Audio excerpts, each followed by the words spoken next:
Sorry यार। नमस्कार बच्चों, गुड इवनिंग। और मैं आपके सामने डीके चौधरी। और ठंड काफ़ी बढ़ चुकी है, तो ठंड का असर तो दिल्ली में बच्चे बहुत है, और आप भी मेरे ख्याल से ठंड में हैं। और जहाँ जहाँ के आप रहने वाले हो वहाँ भी मुझे लगता है गाँव में काफ़ी ठंड है। शहरों में तो फिर भी कम है, लेकिन गाँव में इससे भी ज़्यादा ठंड है, लगभग 3 से 4 डिग्री जो टेम्परेचर कम है गाँव का। तो बच्चों, काफी बच्चे आ चुके हैं। प्रियंका, मनोज, सुधांशु, लाडू, नरेंद्र, सुधांशु, सौम्या, अनूप, राजीव, रविंद्र, सिमरन, मंजीत। तो जो भी हैं बच्चे, आप सभी को बच्चों गुड इवनिंग। क्योंकि बार बार यानी कि डेली सबका नाम लेना तो अच्छा नहीं लगता, तो फिर भी मैंने काफी बच्चों के नाम ले लिए हैं, जैसे आसिफ हैं, सहनवाज हैं, रॉकी हैं, मंजीत हैं, कुलदीप, नरेंद्र, दीपक, सुधांशु। तो बच्चों आप सभी को, प्रिया, आप सभी को good evening, good evening, good evening. तो प्रिंस कह रहे हैं कि हाय सर, गुड नाइट। हाय बच्चे। प्रिंस कह रहे हैं हाय सर, गुड। ओहो। कुलदीप कह रहे हैं मैं इंदौर से हूँ।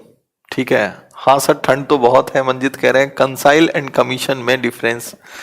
काउंसिल में एंड कमीशन में पूछ रहे हो ना बच्चे? काउंसिल की स्पेलिंग ये नहीं होती। हाँ, गलती हो गई होगी। काउंसिल परिषद होता है और कमीशन जो है आयोग होता है। तो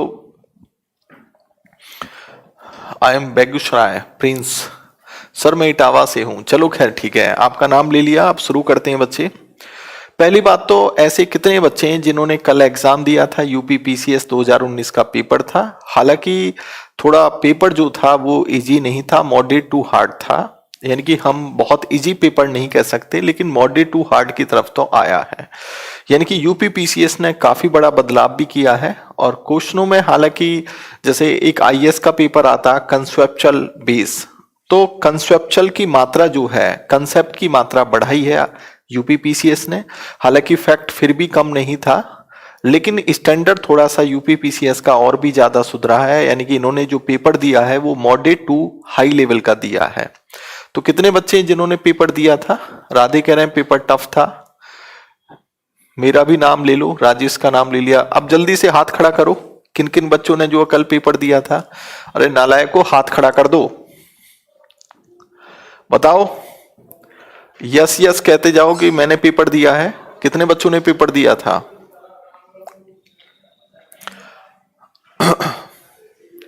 राजा कह रहे हैं हमें तो पेपर फिर भी काफी ठीक लगा, हमने भी दिया है। अच्छा राजा जी। Kumar no no. अच्छा यस, राजा कह रहे हैं यस। लाडो कह रहे हैं यस। लाडो। अच्छा गोरखपुर। और राजा आप कहां से हो बच्चे? राधे कह रहे हैं पेपर टफ था। आकाश कह रहे हैं नो। राधे। अच्छा। Deepak CJI time decided. CJI time decided. Manish no no no. Prince no. Hard hard. Manjit कह रहे हैं हार्ड। खैर चलो।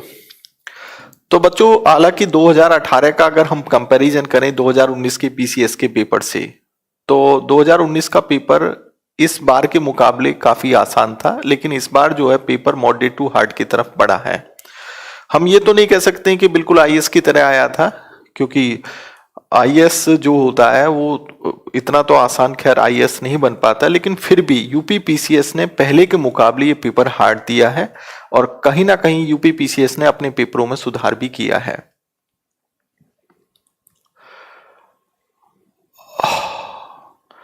मेरे पास पेपर है बच्चे, ऐसी बात नहीं है कि जहां तक जितना मैंने पढ़ाया है पेपर आएगा जरूर आपका।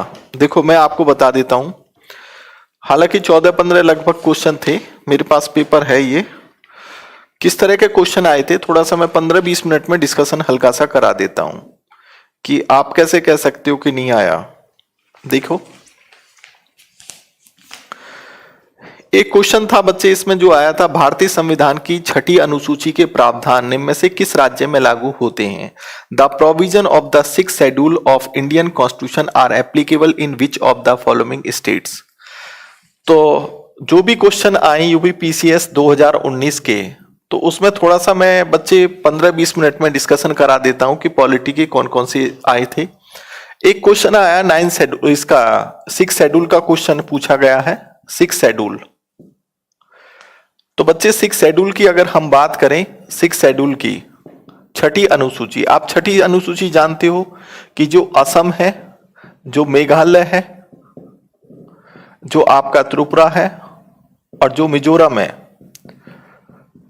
इनके जनजाति क्षेत्र जो ट्राइबल्स एरिया हैं उनकी प्रशासन की बात करता है। इसमें क्वेश्चन ये पूछा है कि भारतीय संविधान की 6 अनुसूची के प्रावधान निम्न में से किस राज्य में लागू होते हैं। तो भाई ऑब्वियस सी बात है, त्रिपुरा है, सिक्किम है, नागालैंड, उपरोक्त सभी।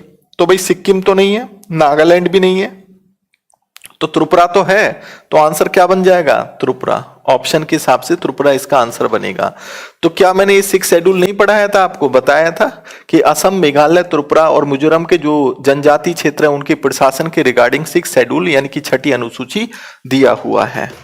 राइट या रॉन्ग, राइट या रॉन्ग। तो असम करेक्ट है। नालायको, असम कैसे करेक्ट हो गया, त्रिपुरा ही तो करेक्ट आएगा। तो इसमें त्रिपुरा, सिक्किम, नागालैंड और सभी हैं, ऑल द अबव है, ये पूछा है तो त्रिपुरा ही तो आंसर आएगा। अब जैसे इन्होंने क्वेश्चन पूछा, हालांकि 133वां क्वेश्चन है, ये बी सीरीज है, 133वां क्वेश्चन।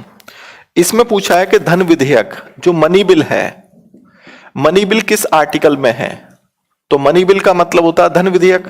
तो धन विधेयक का संबंध किस आर्टिकल से है, क्या ये नहीं मैंने ये, हालांकि जो मेरा पॉलिटी 4 का बैच है उसमें मैंने अभी सेंट्रल गवर्नमेंट नहीं पढ़ाया, लेकिन बहुत आसान क्वेश्चन है।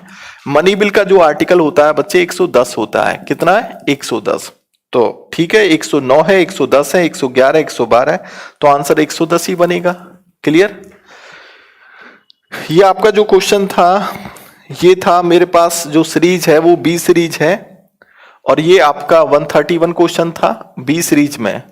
तो मैं कौन सी सीरीज बता रहा हूं, बी सीरीज, बी सीरीज है इसकी। आपका एक और क्वेश्चन पूछा है इसमें कि 132वां क्वेश्चन है, इसमें कौन सा सुमेलित है, यानी कि कह रहा है कि विच of the following not correct matched, यानी कि कौन सा करेक्ट नहीं है। ये कह रहा है हैबियस कॉर्पस, बंदी प्रत्यक्षीकरण, हैबियस कॉर्पस, ये तो मैं बता चुका हूं बच्चे, हैबियस कॉर्पस बता चुका हूं कि हैबियस कॉर्पस का मतलब होता है टू हैव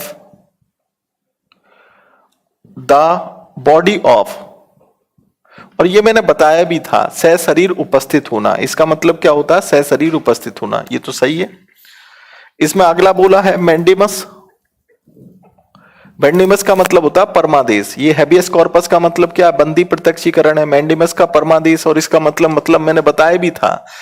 आप मेरे लेक्चर को दोबारा से देखना, जब मैंने आर्टिकल 32 बताया था, टू कमांड, कमांड की बात की जाती है, ये भी सही है।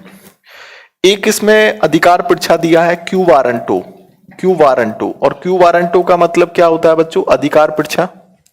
और अधिकार परीक्षा में लिखा वाई व्हाट ऑथोरिटी, किस ऑथोरिटी से आप इस पद पर हो। ये भी मैंने आपको थोड़ा सा, ऐसी बात नहीं है, मैंने बताया था, शायद लिखवाया ना हो। तो ये हैबियस कॉर्पस बंदी प्रत्यक्षीकरण है जो इस बात को कहता है to have the body of, सशरीर उपस्थित होना। मैंडेमस परमादेश, टू कमांड की बात करता है, आदेश की। क्यू वारंटो, किस अधिकार से आप इस पद पर हो, वाई व्हाट ऑथोरिटी। तो जो चौथा इसमें पॉइंट है प्रोहिबिशन, तो ये जो प्रोहिबिशन है एक तरीके से प्रोसीडिंग की बात करता है, लेकिन यहां पर लिखा है टू बी सर्टिफाइड, ये सर्टिफाइड नहीं करता, सर्टिफाइड। तो ये इसका आंसर नहीं बनेगा। तो आंसर क्या बनेगा इसका, यही बनेगा प्रोहिबिशन, क्योंकि इसमें क्या पूछा है, इसमें पूछा है कि नॉट करेक्ट कौन सा है, तो आंसर क्या बनेगा, ये आंसर बनेगा। प्रोहिबिशन में सिर्फ जो है जुडिशरी के खिलाफ जब ये लाया जाता है, और जो आपका प्रोहिबिशन है, सर्च्योरारी है, जुडिशरी के खिलाफ लाए जाते हैं। लेकिन प्रोहिबिशन क्या बताता है, वो सर्टिफाइड की बात नहीं करता, वो सिर्फ जो है प्रोसीडिंग की बात करता है। जबकि ये जो आपका जो प्रोहिबिशन है वो प्रोसीडिंग की बात करता है। सर्च्योरारी जो है टू बी सर्टिफाइड की बात करता है, क्योंकि जो लोअर कोर्ट का जज है अपना डिसीजन दे चुका होता है। तो इसका आंसर मतलब क्या होगा, प्रोहिबिशन आंसर इसका बनेगा। ठीक है, तो ये बताया नहीं था मैंने बच्चों, ये भी आपको बताया। हालांकि जो पॉलिटी का 4 बैच है 133वां, हालांकि बहुत आसान क्वेश्चन है, 110 आर्टिकल है, ये मैंने नहीं बताया क्योंकि सेंट्रल गवर्नमेंट अभी करवाया नहीं। लेकिन अगर कहीं बीच में कोई पॉइंट आया होगा तो हो सकता बता दिया हो। हैबियस कॉर्पस ये मैंने 132 में बता दिया। तो इसका आंसर क्या बनेगा, प्रोहिबिशन टू बी सर्टिफाइड, जो कि गलत है। ठीक है, ये इतना तो समझ में आ गया आपको। जल्दी से मैं डिस्कशन कर देता हूं बच्चे, ऐसी बात नहीं है। अगर आप देखो जब आप कोई भी सब्जेक्ट आप बच्चों पढ़ते हो ना, तो होता क्या है कि एक बार में समझ में नहीं आती चीजें, आपको कम से कम उसका 2-3 बार तो रिवीजन करना ही पड़ेगा बच्चे, तभी तो समझ में आएगा। आप में से बहुत से बच्चे ऐसे हैं जो पहली बार पॉलिटी पढ़ रहे हों। आवाज तो आ रही है बच्चे? आवाज तो आ रही सर, लोग आरोप तो बड़ी जल्दी लगा देते हैं। तो मेरा कहने का मतलब यह है बच्चों, मैं आप लोगों को बताऊं, ऐसा नहीं है। देखो अभी क्या है कि पहले तो कोर्स को पूरा करिए, कोर्स को पूरा करने के बाद कम से कम 2 बार उसका रिवीजन करिए। तरीका क्या है, मैं आपको तरीका बता देता हूं। इसमें मुझे कोई लालच वाली बात नहीं है जो मैं आपको बताऊंगा। कि जैसे आपने मेरा कोर्स परचेज किया, आपने मेरे से पढ़ा, बहुत सी चीजें आपको समझ में आएंगी, लेकिन कुछ चीजों में आपका कंफ्यूजन फिर भी रहेगा। तो आप लोग क्या काम करते हो कि आप घर पे नहीं पढ़ पाते, ये डेफिनेट सी बात है, क्योंकि आपको कोई ना कोई जगाने वाला होना चाहिए, आपके अंदर जोश पैदा करने वाला चाहिए, ताकि आपके अंदर एक उत्साह पैदा हो सके। और सबसे बड़ी बात होती है बच्चे सिलेक्शन में कंटिन्यूटी, कंसिस्टेंसी। और कंटिन्यूटी और कंसिस्टेंसी इतनी आसानी के साथ नहीं बन पाती, उसके लिए आपकी विल पावर अच्छी होनी चाहिए। तो उसके लिए क्या एक तरीका है सबसे मेन, कि अपने आप को जो है सीमित रखो, बांधे रखो अपने आप को। तो जैसे बहुत से बच्चे क्या काम करते हैं कि एक बार मेरा बैच लिया, फिर दोबारा से उन्होंने कुछ टाइम के बाद फिर दोबारा से फिर बैच ले लिया, तो उनका वो रिवीजन बड़े आसानी के साथ हो जाता है। लेकिन दोबारा बैच आप क्यों ले सकते हो, क्योंकि फीस कोई ज्यादा तो है नहीं भाई, 600 रुपए कोई बहुत बड़ी बात नहीं होती है, 600 तुम आप वैसे भी खर्च कर देते हो। हालांकि मैं बच्चे इस बात को नहीं कह रहा कि अगर आप 600 रुपए अफोर्ड नहीं कर पाते हो तो बेशक कोई दिक्कत नहीं, आप दोबारा से मत पढ़ो, ठीक है। मुझे इस चीज का कोई लालच नहीं है, मैं तो एक बात बता रहा हूं कि जो बच्चे 600 रुपए को अफोर्ड कर सकते हैं वो दोबारा से भी अगर बैच को ले लें तो तब भी कोई परेशानी नहीं है। इससे आपकी कंसिस्टेंसी और कंटिन्यूटी बनी रहती है। अब देखो मैं क्यों कह रहा हूं, या ऐसा भी हो सकता है कि आप मेरी वीडियो को 2-2 बार देखने की कोशिश करो, ताकि चीजें जो है आपके समझ में आए। एक बार पढ़ लिया आपने, फिर दोबारा से उन वीडियो को आप पढ़िए, ठीक है, लेकिन रेगुलर वे में पढ़िए, ये सबसे बढ़िया तरीका होता है। तो कहने का मतलब या बताने का मतलब बच्चों सिर्फ इसमें मेरा यही है जो मैं आपसे कहना चाह रहा हूं इस मामले में, कि अपनी कंटिन्यूटी बनाए रखो, क्योंकि एक बार में चीजें अच्छे ढंग से समझ में नहीं आती है, ठीक है। आपको वो चीजें कम से कम 2-3 बार पढ़नी होंगी, तब जाके दिमाग में चीजें बैठती हैं। जब आप पहली बार पॉलिटी पढ़ते हो तो बच्चे पहली बार पॉलिटी में कुछ चीजें समझ में आती हैं, कुछ चीजें नहीं आती हैं। हालांकि कोशिश मैं यहां पर यही करता हूं कि आपको सारी चीजें समझाने की कोशिश करता हूं, लेकिन फिर भी हर बच्चे की समझने की जो शक्ति है या समझने की जो पावर है वो अलग अलग होती है। कुछ बच्चे बहुत जल्दी समझ जाते हैं, तो कुछ बच्चे को थोड़ा लेट समझ में आता है। तो खैर चलो छोड़ो, कुल मिलाकर मैं थोड़ा सा डिस्कशन कर देता हूं, फिर आपको आज जुडिशरी का टॉपिक मैं शुरू करूंगा। तो थोड़ा जल्दी जल्दी कर देता हूं बच्चे, कैसे क्वेश्चन आए, ताकि आपको समझ में आ जाए कि ऐसा नहीं है पीसीएस और आईएएस निकालना कोई कठिन या टफ नहीं है। हालांकि ये क्वेश्चन जो मैं बता रहा हूं ये मैंने अभी तक नहीं बताया, वो सेंट्रल गवर्नमेंट में ही बताता हूं मैं। हालांकि कभी कभी कुछ जैसे क्वेश्चन ये है कि जो पीएमओ है, पीएमओ का मतलब है प्रधानमंत्री ऑफिस। तो एक्चुअली में है क्या कि ये जो पीएमओ, इसमें 2 स्टेटमेंट दिए। पहला स्टेटमेंट तो दिया है कि इट कैम इनटू एग्जिस्टेंस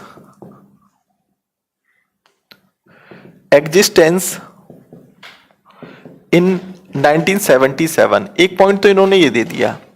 दूसरा पॉइंट क्या है कि इट इज हेडेड, इसका हेड जो होता है वो बाय द कैबिनेट सेक्रेटरी होता है, बाय द कैबिनेट सेक्रेटरी।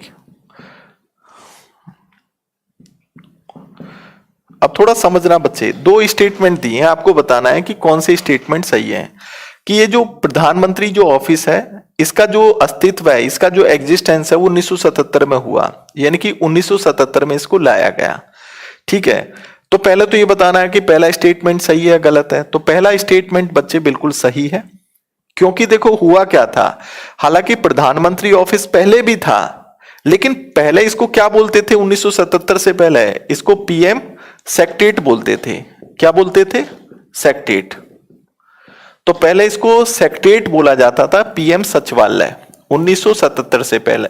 लेकिन जब मोरारजी देसाई भारत के पीएम थे तो इसका नाम बदल के क्या कर दिया, इसका प्रधानमंत्री ऑफिस कर दिया। कब? 1977 में। तो इसका मतलब पहला स्टेटमेंट तो बिल्कुल सही है कि 1977 से पहले इसका नाम प्रधानमंत्री सचिवालय था, प्रधानमंत्री सेक्रेटरीट था। लेकिन अब 1977 में जब मोरारजी देसाई की सरकार थी तो उस टाइम इसका नाम बदल के प्रधानमंत्री ऑफिस कर दिया।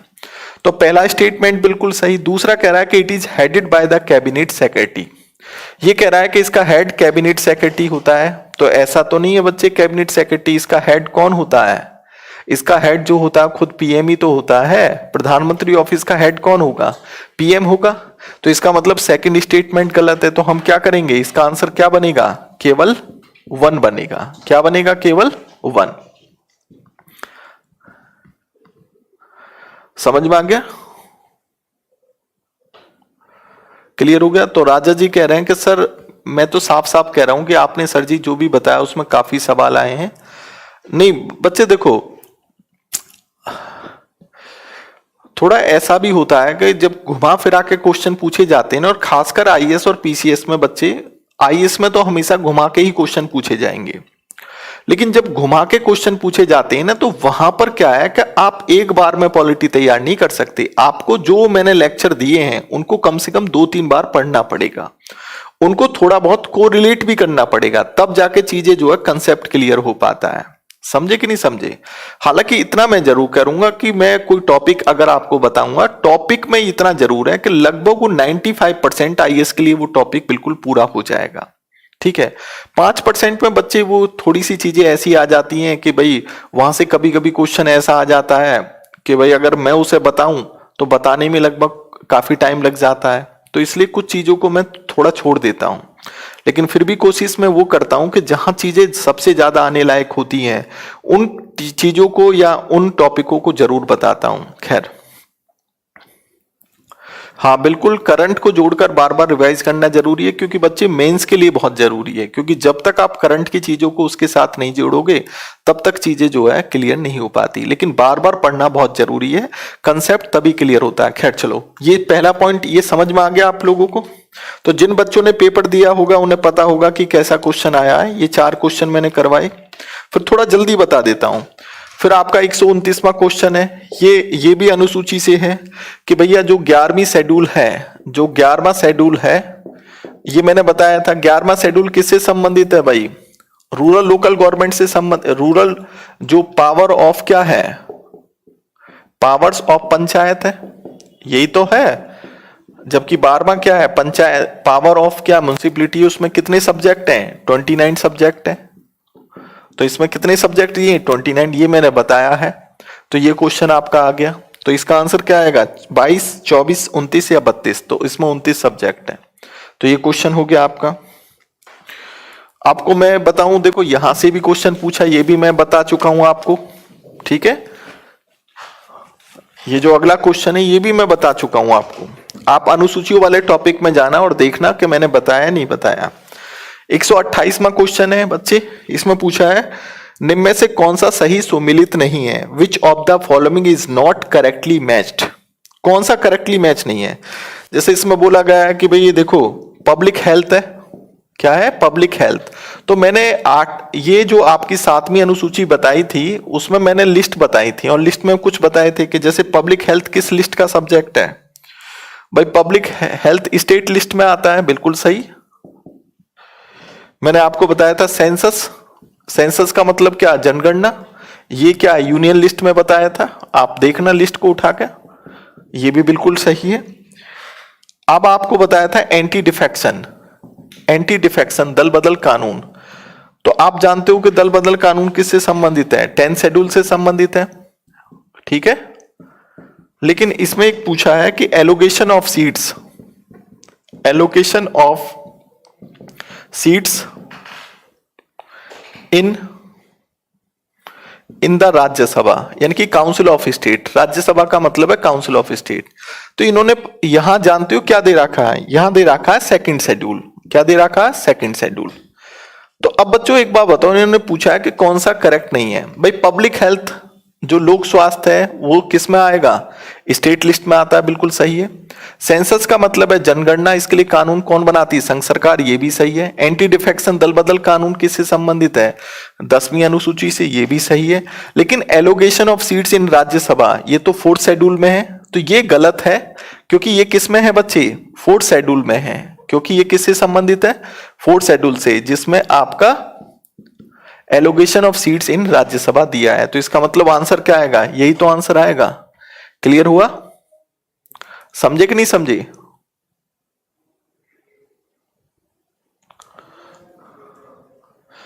सहनवाज कह रहे हैं कि सर टीना ढाबी लक्ष्मीकांत 12 टाइम्स पढ़ी थी, 12 टाइम्स।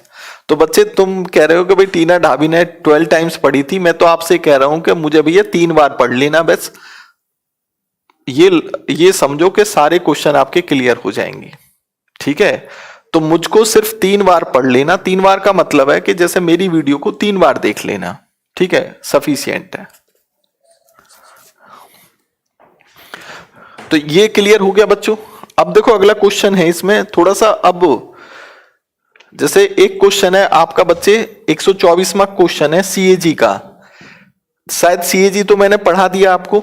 सीएजी कह रहा है कि किस वर्ष में अकाउंटिंग और ऑडिटिंग लेखा परीक्षक से अलग किया गया।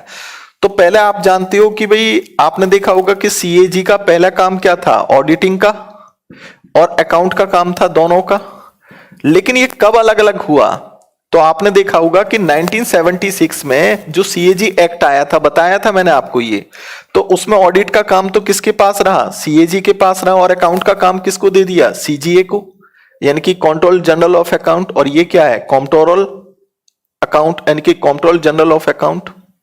तो ये जो क्वेश्चन पूछा है कि किस वर्ष में अकाउंटिंग और ऑडिटिंग से अलग अलग किया गया और तथा नियंत्रक व महालेखा परीक्षक का कार्य केवल सरकारी लेखा तक ऑडिटिंग का रह गया, वो 1976। ये मैंने जब कैक का टॉपिक पढ़ाया था तो उसमें मैंने समझाया भी था, ठीक है, समझ में आ गया। बताया था कि नहीं बताया था, नालायक को बताया नहीं बताया।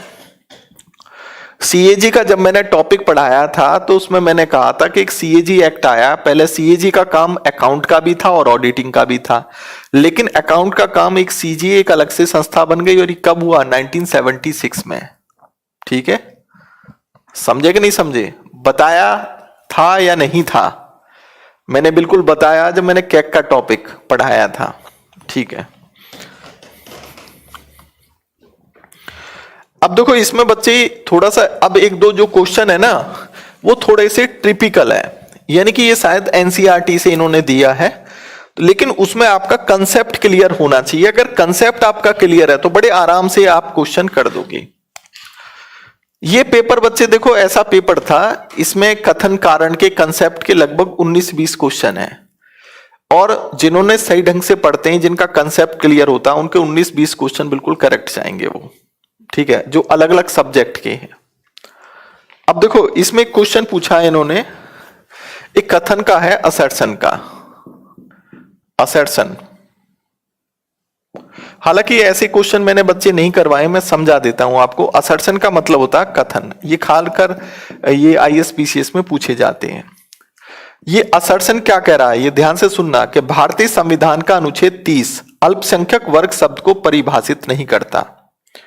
क्या कह रहा है, ये कह रहा है कि article 30 of the constitution of India does not define the term minorities, यानी कि जो अल्पसंख्यक शब्द है, जो माइनॉरिटी शब्द है, इसकी कोई परिभाषा नहीं है। किसमें परिभाषा नहीं, आर्टिकल 30 में। अब इसमें कह रहा है कि रीजन, इसका रीजन क्या दिया है, संविधान केवल भाषाई और अल्पसंख्यक वर्ग को मान्यता प्रदान करता है। संविधान सिर्फ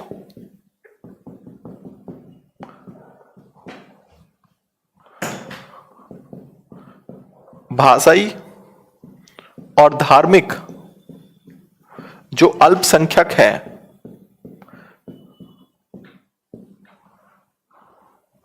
वर्ग को मान्यता प्रदान करता है।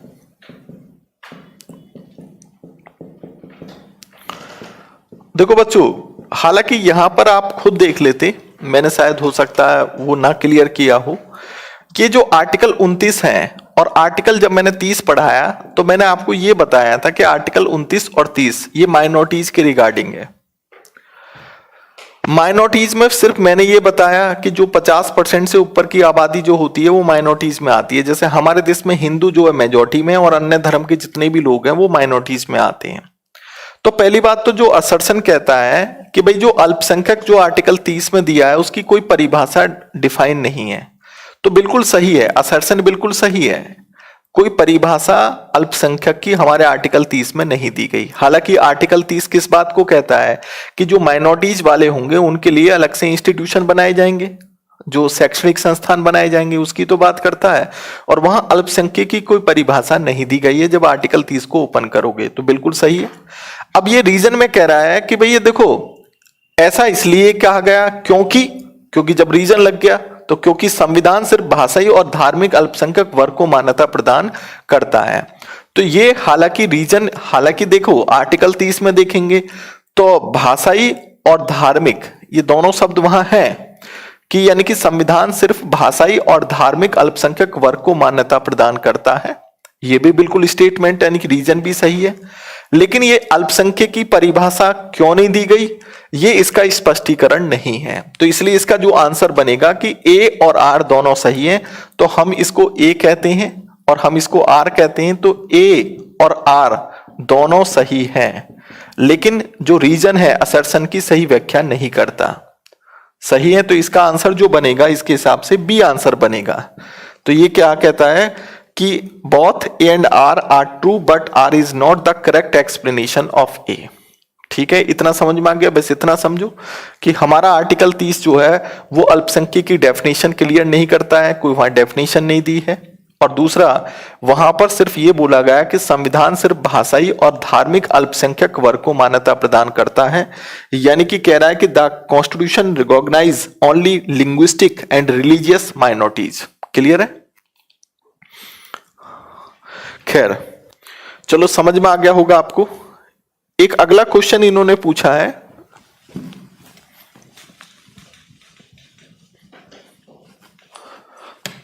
इसमें थोड़ी बच्चों आपको दिक्कत आई होगी, मैं कंफर्म समझ रहा हूं कि दिक्कत आई होगी इसमें। अगला क्वेश्चन आपका 127वें नंबर का है। ये भी थोड़ा डाउटफुल क्वेश्चन है। अब आयोग देखेंगे जो मैं अभी कहने वाला हूं। ये कह रहा भारतीय संघात्मक व्यवस्था की बात की गई है। जो हमारी भारतीय संघात्मक व्यवस्था है उसके रिगार्डिंग है, फेडरल सिस्टम के रिगार्डिंग। भारतीय संघात्मक का मतलब क्या? Indian federal system. अब हमारे देश में आप ये तो जानते हो कि फेडरल सिस्टम की बात तो हुई है, लेकिन हमारे संविधान में कहीं भी फेडरल शब्द नहीं लिखा। उसके स्थान पर क्या लिखा है? यूनियन ऑफ स्टेट लिखा है, राज्यों का संघ। तो अब ये पहला पॉइंट कहता है कि भारतीय संविधान के अंतर्गत राज्यों को संघ से अलग होने का अधिकार नहीं है। तो बिल्कुल ठीक है, क्योंकि आर्टिकल 1 तो इस बात को कहता है कि भारत यानी कि India that Bharat shall be union of state. Bharat राज्यों का संघ होगा, जिसमें बिल्कुल स्पष्टीकरण है कि भारत राज्यों का संघ होगा। इसका मतलब राज्य कभी भी सेंटर से अलग नहीं हो सकते। बेशक संघात्मक व्यवस्था है, लेकिन ये बात तो हमारा संविधान क्लियर कह रहा है। तो उसमें यही तो कहा है कि भारतीय संविधान के अंतर्गत राज्यों को संघ से अलग होने का अधिकार नहीं है। State have no right to secede from the union under the constitution of India. इसका मतलब क्या है? पहला स्टेटमेंट बिल्कुल सही है, सही है। देखो ध्यान रखना है, संघात्मक व्यवस्था की बात नहीं की जा रही, यहां पर भारतीय संघात्मक व्यवस्था की बात की जा रही है। ठीक है। दूसरा स्टेटमेंट कह रहा है कि अलग होने की मात्र वकालत करने पर, जैसे कोई स्टेट है अगर वो अलग होना चाहता है तो अलग वकालत करने पर अभिव्यक्ति की स्वतंत्रता की सुरक्षा मिलेगी। अगर कोई राज्य अलग होना चाहता है, कल को मान लो यूपी कहना चाहता मैं तो अलग से देश बनूंगा, तो वो अपनी अभिव्यक्ति का अधिकार रखता है। वो कह सकता है कि ठीक है हम अलग होना चाहते हो। आपने देखा होगा कई राज्यों में इस मामलों पे हिंसा भी हुई है, कई राज्यों ने डिमांड भी करी है कि हमें अलग से बनाओ, अलग से बनाओ। तो अभिव्यक्ति के अधिकार के रूप में तो है, हर व्यक्ति को हमारा संविधान का आर्टिकल 19 अभिव्यक्ति का अधिकार के रूप देता है। तो इसका मतलब ये दूसरा स्टेटमेंट भी सही है। तो इसमें आंसर क्या आ जाएगा? फर्स्ट एंड सेकेंड दोनों सही है। ठीक है, इसका आंसर क्या आएगा? दोनों सही है। तो भाई देखो वैसे तो जहां तक ये 100% आंसर इसका यही होगा। ठीक है। अब भारत में नियोजित विकास का विरोध किसने किया? Who opposed plan development in India? तो इसका आंसर बनेगा महात्मा गांधी। तो भारत में नियोजित विकास का विरोध किसने किया? ऑप्शन में महात्मा गांधी, जवाहरलाल नेहरू, इंदिरा गांधी, राजीव गांधी। तो महात्मा गांधी इसमें आंसर बनेगा। ठीक है, अब अगला क्वेश्चन है, अगला क्वेश्चन बता देते हैं हम। राष्ट्रीय पंचांग के संबंध में कौन सा कथन सही नहीं है? हालांकि ये मैंने नहीं बताया, हालांकि मैंने आपको इतना तो बताया था कि जब मैंने क्या कौन सा टॉपिक पढ़ा रहा था, हाँ टॉपिक था मेरा संविधान सभा का टॉपिक था, तो उसमें मैंने ये बताया था राष्ट्रीय ध्वज को कब अपनाया गया, नेशनल फ्लैग को कब अपनाया गया, नेशनल एंथम को कब अपनाया गया। तो वहां पर मैंने ये भी बताया था कि जो हमारा राष्ट्रीय पंचांग है, ये मैंने बताया था, लेकिन पूरा नहीं बताया कि राष्ट्रीय पंचांग कब अपनाया गया था। तो मैंने बताया था आपको कि भाई 22 मार्च 1957 को, 1957 लिखा था। अब देखो इसी से क्वेश्चन संबंधित है। राष्ट्रीय पंचांग जो हमारा नेशनल कैलेंडर है, जो राष्ट्रीय पंचांग है जिसको हम क्या कहते हैं? National calendar. तो इसमें पहला स्टेटमेंट दिया है कि राष्ट्रीय पंचांग जो है किस पर आधारित है? इसका आधार क्या है? इसमें दिया है विक्रम संवत, जबकि इसमें है क्या? शक संवत है आंसर तो इसका। तो इसका मतलब पहला स्टेटमेंट तो गलत है। इसमें दिया है कि राष्ट्रीय पंचांग जो है, भारतीय राष्ट्रीय पंचांग विक्रम संवत पर आधारित है, जबकि शक संवत पर यानी कि शक संवत पर आधारित है। तो पहला स्टेटमेंट गलत। दूसरा स्टेटमेंट दिया राष्ट्रीय पंचांग को कब लागू किया गया? 26 जनवरी 1950 को लागू किया गया। और जबकि ये तो मैंने बताया था कि कब लागू हुआ था, 1957 में लागू हुआ था। इसका मतलब ये भी स्टेटमेंट क्या है? गलत है। तो इसका आंसर क्या बनेगा? नाइदर 1 और नॉर 2।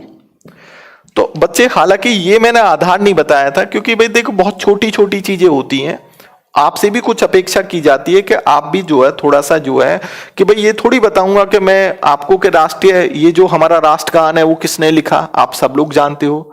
हाँ इतना मैंने बता दिया था कि राष्ट्रगान को कब अपनाया गया भारत सरकार के द्वारा, राष्ट्रगीत को कब अपनाया गया। लेकिन ये आप लोगों से भी अपेक्षा की जाती है कि छोटी छोटी चीजों को आप भी थोड़ा सा किताब से देख लिया करें।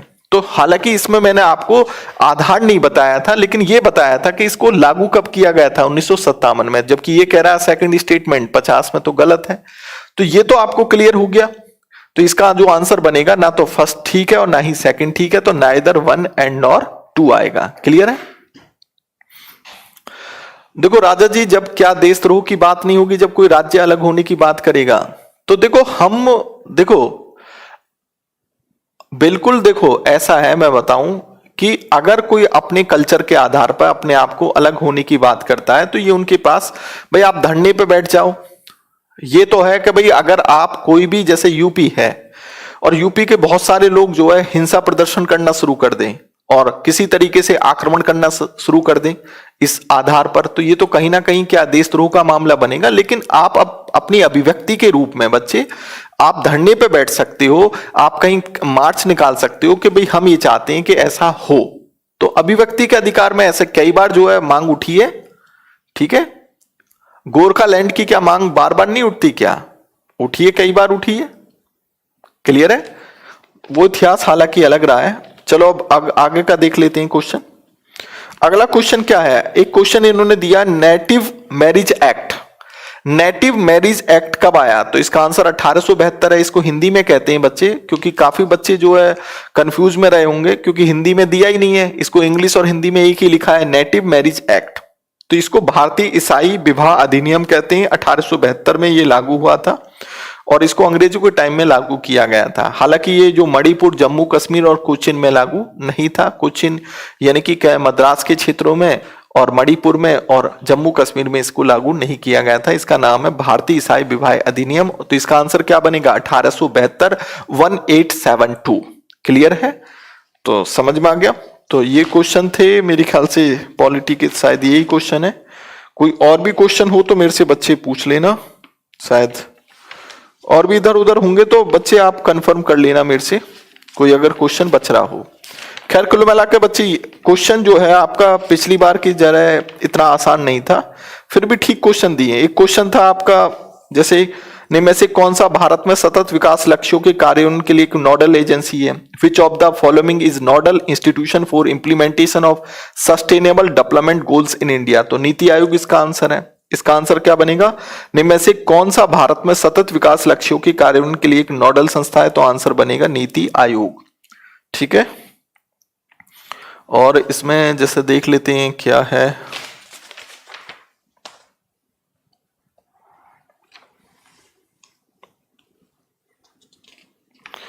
साइंस के भी अच्छे क्वेश्चन पूछे हैं बच्चे इसमें। साइंस के बड़े यानी कि काफी ऐसे घुमाने वाले क्वेश्चन थे, कुछ आसान भी थे। जैसे पूछा था कि भाई ये टोटल इंटरनल रिफ्लेक्शन का क्वेश्चन पूछा, सब्लिमेशन का क्वेश्चन पूछा है।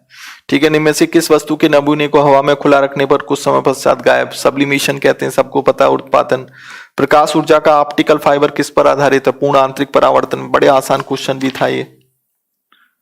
ठीक है, और करंट का भी क्वेश्चन, करंट के भी लगभग 20 के आसपास आए हैं। हाँ, एक क्वेश्चन है बच्चे, ये बड़ा अच्छा क्वेश्चन है, यहां से पूछा है। हाँ, अभी है क्वेश्चन, इसमें काफी क्वेश्चन आए। भारतीय संविधान के अनुच्छेद 162 के शीर्षक के संबंध में निम्न में से कौन सा सही है? ये हालांकि मैंने अभी तक नहीं बताया क्योंकि स्टेट गवर्नमेंट का क्वेश्चन है। आर्टिकल 162 किससे संबंधित है? ये मैंने टॉपिक अभी नहीं करवाया है। स्टेट गवर्नमेंट, आप जानते हो कि अगर हम स्टेट गवर्नमेंट की बात करें तो स्टेट गवर्नमेंट का जो आर्टिकल है बच्चे, सीधा सीधा कहां से शुरू होता है? भाई देखो, 152 से शुरू होकर 237 तक है। ये तो मैंने बताया था स्टेट गवर्नमेंट कहां से कहां तक है, पार्ट जब पढ़ाए थे। तो ये तो समझ में आ गया कि स्टेट से संबंधित है, इतना तो क्लियर हो गया। अब ये कह रहा है कि 162 का संबंध किससे है? ये कह रहा है कि एग्जीक्यूटिव पावर ऑफ स्टेट, राज्य की कार्यपालिका शक्तियां, वो भी नहीं है। राज्यपाल के कार्यालय के लिए शर्तें, वो भी नहीं है। राज्यपाल की पदावधि, वो भी नहीं है। तो इसका आंसर बनेगा extension of executive power of state. इसका आंसर क्या है? एक्सटेंशन ऑफ एग्जीक्यूटिव पावर, यानी कि डी इसका आंसर है, एग्जीक्यूटिव पावर ऑफ स्टेट। यानी कि कहने का मतलब है कि जो राज्य की जो कार्यपालिका शक्ति का विस्तार 162 ये कहता है। इसके अलावा जो और क्वेश्चन पूछे हैं इसमें, हालांकि स्टेट गवर्नमेंट मैंने बताया नहीं है, लेकिन स्टेट गवर्नमेंट जब मैं पढ़ाता हूं तो उसको बता देता हूं मैं, क्योंकि राष्ट्रपति की भी हालांकि कार्यपालिका शक्ति होती है। क्वेश्चन है, भारत में राष्ट्रीय पंचायती राज दिवस कब मनाया जाता है? राष्ट्रीय पंचायती राज दिवस, हालांकि पंचायती राज मैंने अभी तक नहीं पढ़ाया, लेकिन मैं आपको बता दूं बच्चे, जो 73 अमेंडमेंट हुआ था 1992 में हुआ, लागू किया 93 में, तो 24 अप्रैल 1993 से इसको जो है, पंचायत का मतलब होता है जो रूरल लोकल गवर्नमेंट है, तो 24 अप्रैल को लागू कर दिया था। तो इसलिए पंचायती राज दिवस कब मनाया जाता है? 24 अप्रैल को। तो आंसर क्या बनेगा? 26 जनवरी, 2 अक्टूबर, 21 अप्रैल है, 24 अप्रैल, तो 24 अप्रैल बनेगा। ठीक है, उसके बाद एक क्वेश्चन, ये तो मैंने बताया है कि 42 अमेंडमेंट हुआ था, और ये कब हुआ था? 1976 में। ये मैंने क्वेश्चन बताया है क्योंकि ये पढ़ा चुका हूं। तो इसमें पूछा है कि डीपीएसपी के रिगार्डिंग पूछा है। डीपीएसपी तो मैंने पढ़ा दी है। इसमें पूछा है विच of the following articles was inserted by 42 constitutional amendment to provide for participation of workers in management। तो यानी कि इसमें कह रहा श्रमिकों के प्रबंधन की भागीदारिता सुनिश्चित की गई। तो आपको ये मैंने बताया था कौन सा आर्टिकल था?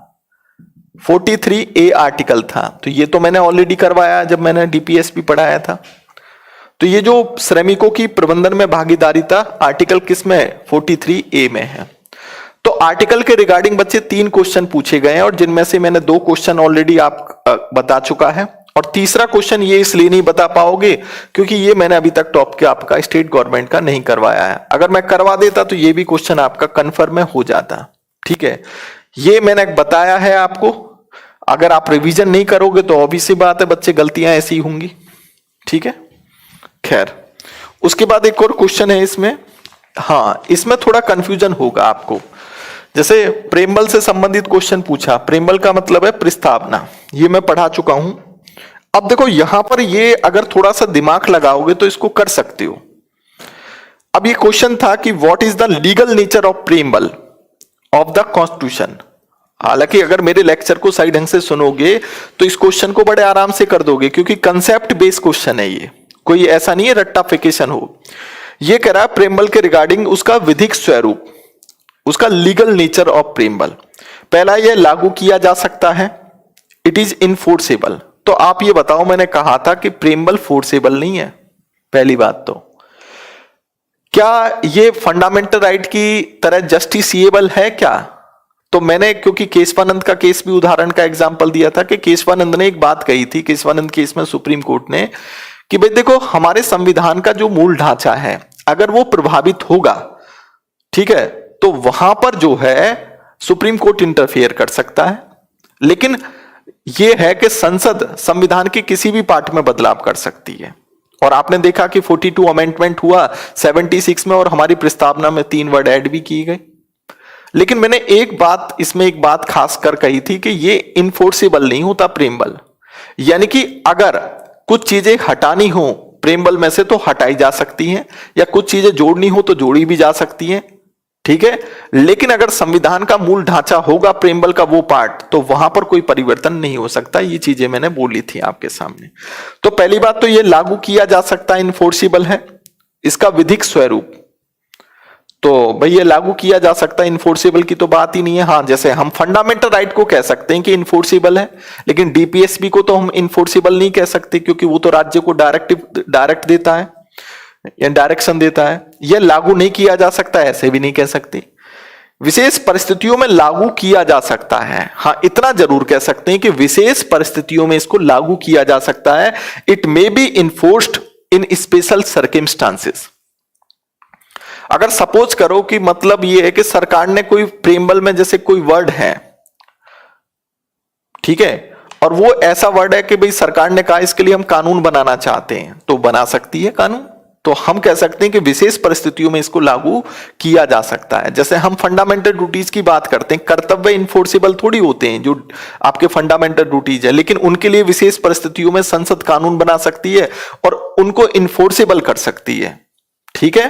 तो ऐसे ही यहां का जो आंसर बनेगा, विशेष परिस्थितियों में लागू किया जा सकता है। तो भाई मेरे अनुसार तो आंसर इसका यही होना चाहिए, it may be enforced in special circumstances. Clear है, समझ में आ गया? अब देखो, चलो खैर, हाँ एक क्वेश्चन और है बच्चे। अरे क्वेश्चन तो अच्छे पूछे हैं इसमें, तो क्वेश्चन तो वाकई यार, क्वेश्चन तो मेरे ख्याल से 20 कितने क्वेश्चन पूछे हैं टोटल? तो राजा जी 162 मैंने बता दिया ना क्या है टोटल क्वेश्चन। पॉलिटी के बच्चे कितने पूछे हैं? दीपेश बताऊंगा सिविल कोड का क्या मतलब है, रुक जाओ थोड़ा सा, 2-4 क्वेश्चन है, मैं उस पर डिस्कशन कर लूं ताकि पीसीएस का पेपर आपका डिस्कशन हो जाए पॉलिटी के रिगार्डिंग। क्वेश्चन तो भाई कुछ तो क्वेश्चन बढ़िया पूछे हैं, कंसेप्चुअल बेस्ड क्वेश्चन है। एक आपका रीजन, एक आपका असर्शन और रीजन से भी पूछ लिया। केंद्रीय कानूनों का संवैधानिक वैधता के संबंध में भारत के सर्वोच्च न्यायालय की अनन्य अधिकारिता है। हालांकि ये टॉपिक भाई आप जुडिशरी का आप चलेगा, तो मैंने टॉपिक तो ये पढ़ाया नहीं। The supreme court of India has यानी कि exclusive jurisdiction regarding constitutional validity of central law. केंद्रीय कानूनों का संवैधानिक वैधता के संबंध में भारत के सर्वोच्च न्यायालय की अनन्य अधिकारिता है। तो बच्चे कथन तो इसका जो है वो बच्चे असर्शन जो है इसका गलत है, और सर्वोच्च न्यायालय भारतीय संविधान का संरक्षक है। ये तो बिल्कुल कई बार मैं कह चुका हूं कि the supreme court is the guardian of the Indian constitution, क्योंकि भारतीय संविधान का संरक्षक सुप्रीम कोर्ट को माना जाता है, मौलिक अधिकारों का संरक्षक सुप्रीम कोर्ट को माना जाता है। तो आर तो बिल्कुल सही है, तो इसमें ए गलत है और आर सही है। अगला क्वेश्चन है कि निम्न घटनाओं के क्रम बताइए। महाराजा हरि सिंह ने विलय पत्र पर हस्ताक्षर किया। तो जब मैंने जम्मू कश्मीर की कोई कहानी मैं बताता हूं, तो आप ये जानते हो कि विलय पत्र पर सिग्नेचर कब हुआ था? भाई हमारा देश 1947 में आजाद हुआ, तो उसके बाद ही जम्मू कश्मीर से अलग से रियासत थी। तो हालांकि 47 की बात थी। भारत का संविधान लागू हुआ 1950 में, और जम्मू कश्मीर की प्रभुता संपन्न संविधान सभा ने भारत में विलय को अनुमोदित किया कब? ये बात थी कब की, 1952 के आसपास की बात होंगी। और जम्मू कश्मीर राज्य का नया संविधान 1957 में लागू हुआ था 26 जनवरी को। तो इनको क्रम से लगाना है। तो पहला महाराजा हरि सिंह ने विलय पत्र पर हस्ताक्षर किया, तो पहला 1947। फिर सेकंड है भारत का संविधान लागू हुआ, कब हुआ, 1950 में। फिर उसके बाद थर्ड है जम्मू कश्मीर की पूर्णता संपन्न संविधान सभा ने भारत में विलय को अनुमोदित किया, क्योंकि संविधान सभा तो वहां की बाद में बनी ना, जब उसका जम्मू कश्मीर का संविधान बना। तो ये थर्ड हो गया। तो इसका क्रम आएगा फर्स्ट, सेकंड, थर्ड और फोर्थ, बिल्कुल सीधा क्रम है। क्लियर हो गया? तो फर्स्ट, सेकंड, थर्ड, फोर आएगा, इसका सी आंसर बनेगा। एक और क्वेश्चन बढ़िया पूछा है बच्चे। मजदूर किसान शक्ति संगठन MKS नामक, ये तो नालायक को जल्दी बताया था मैंने, MKKS ये किससे संबंधित है? मजदूर किसान शक्ति संगठन मैंने अभी हाल में बताया था। सूचना का अधिकार, जब मैंने सेंट्रल इंफॉर्मेशन कमीशन बताया तो मैंने आपको यह बताया था कि सूचना का जो कानून है उसके लिए सबसे पहले आंदोलन राजस्थान में हुआ था। राजस्थान के अजमेर के ब्यावर शहर में हुआ था, और किसने? अरुणा राय ने उठाया था। और वो कौन सी संस्था थी?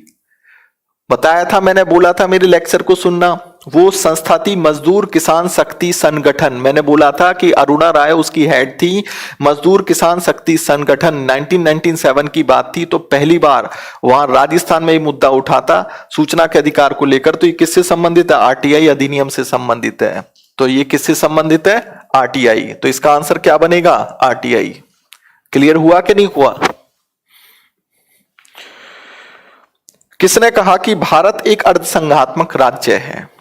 तो हालांकि ये बच्चे मैंने नहीं करवाया ये टॉपिक, हालांकि अभी फेडरल सिस्टम का और यूनिटरी सिस्टम का मैंने शायद पूरा टॉपिक मैंने नहीं पढ़ाया जहां तक है। वैसे इसका आंसर क्या बनेगा? इसका HJ लास्की बनेगा या आइवर जेनिक्स बनेगा?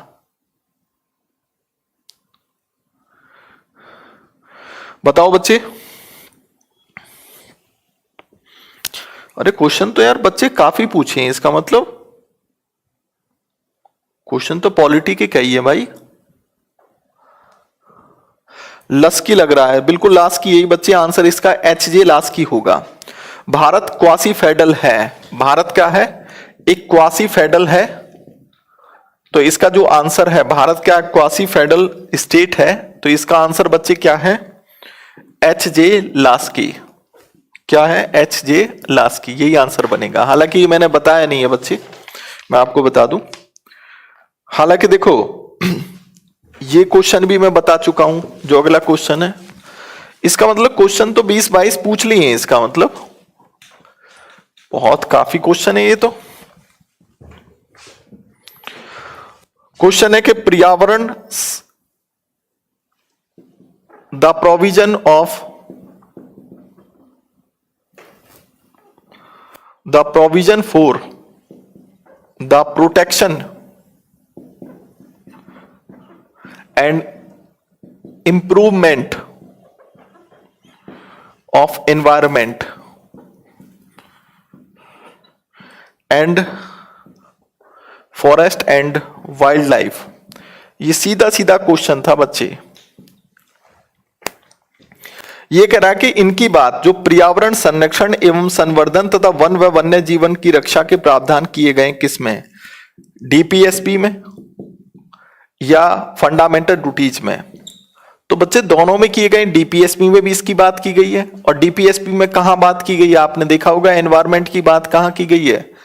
ये आपके आर्टिकल 48A में की गई है, और फंडामेंटल ड्यूटीज में भी की है। तो इसका आंसर क्या बनेगा? यानी कि फर्स्ट और सेकंड दोनों, यानी कि इसका आंसर दोनों बन जाएंगे जब आप क्वेश्चन को देखोगे। तो DPSP director principle of state policy में भी की गई है, और फंडामेंटल ड्यूटीज में भी इसकी बात की गई है। तो आंसर दोनों बन गया। अब अगला क्वेश्चन है बच्चे, ये क्वेश्चन पंचायत से संबंधित है। यानी कि पंचायत का टॉपिक मैंने अभी करवाया नहीं है, लेकिन पंचायत का टॉपिक मैं करवाता हूं, तो उसमें ये बिल्कुल क्लियर हो जाता है। जैसे पंचायतों का टॉपिक है पंचायत, तो इसमें 3 स्टेटमेंट दिए हैं बच्चे, और 3 स्टेटमेंट क्या है पंचायत के रिगार्डिंग? पहला स्टेटमेंट दिया है पंचायत 50% सीटें अनुसूचित जाति और इसके लिए। ये कह रहा है कि भाई SC ST सीट का जो रिजर्वेशन है वो पंचायतों में कितना है? ये कह रहा है 50% है, ये कहता है 50%, ये जबकि गलत है, जबकि है कितना रिजर्वेशन 33% है। ठीक है, तो पहला स्टेटमेंट तो क्या हो गया, गलत। अब ये कह रहा है कि दूसरा स्टेटमेंट, ग्राम सभा एक निकाय है जिसमें गांव के रहने वाले सभी लोग आते हैं। तो बच्चे एक होता है ग्राम सभा और एक होता है बच्चे ग्राम पंचायत। तो ग्राम पंचायत में तो वो लोग आते हैं जिनकी एज 18 साल या 18 साल से ऊपर है। तो वो क्या मिलकर, कोई बताएगा मुझे? अच्छा, गलत हो गया बच्चे। तो ये स्टेटमेंट ये है कि ग्राम सभा में तो वो लोग आते हैं जिनकी एज 18 साल या 18 साल से ऊपर है। ग्राम पंचायत में वो आते हैं कि जो पंच और जो सरपंच चुने जाते हैं वो ग्राम पंचायत मिलकर बनाते हैं। तो ग्राम सभा एक निकाय जिसमें गांव के रहने वाले सभी लोग आते हैं, तो दूसरा स्टेटमेंट भी गलत है ये। अब बात आता है तीसरा स्टेटमेंट, मध्यवर्ती स्तर पर एक पंचायत ब्लॉक पंचायत होती है, तो ये स्टेटमेंट ठीक है। तो इसमें आंसर क्या आएगा, केवल 3। क्या आंसर आएगा, केवल 3। क्लियर हो गया बच्चे? तो इसमें आंसर केवल 3rd बनेगा।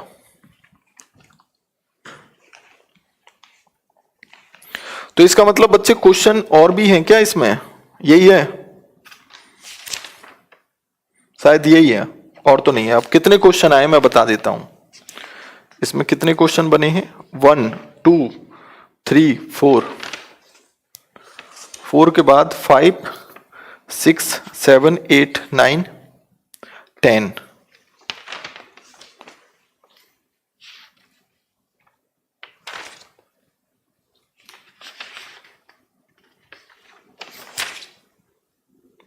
इलेवन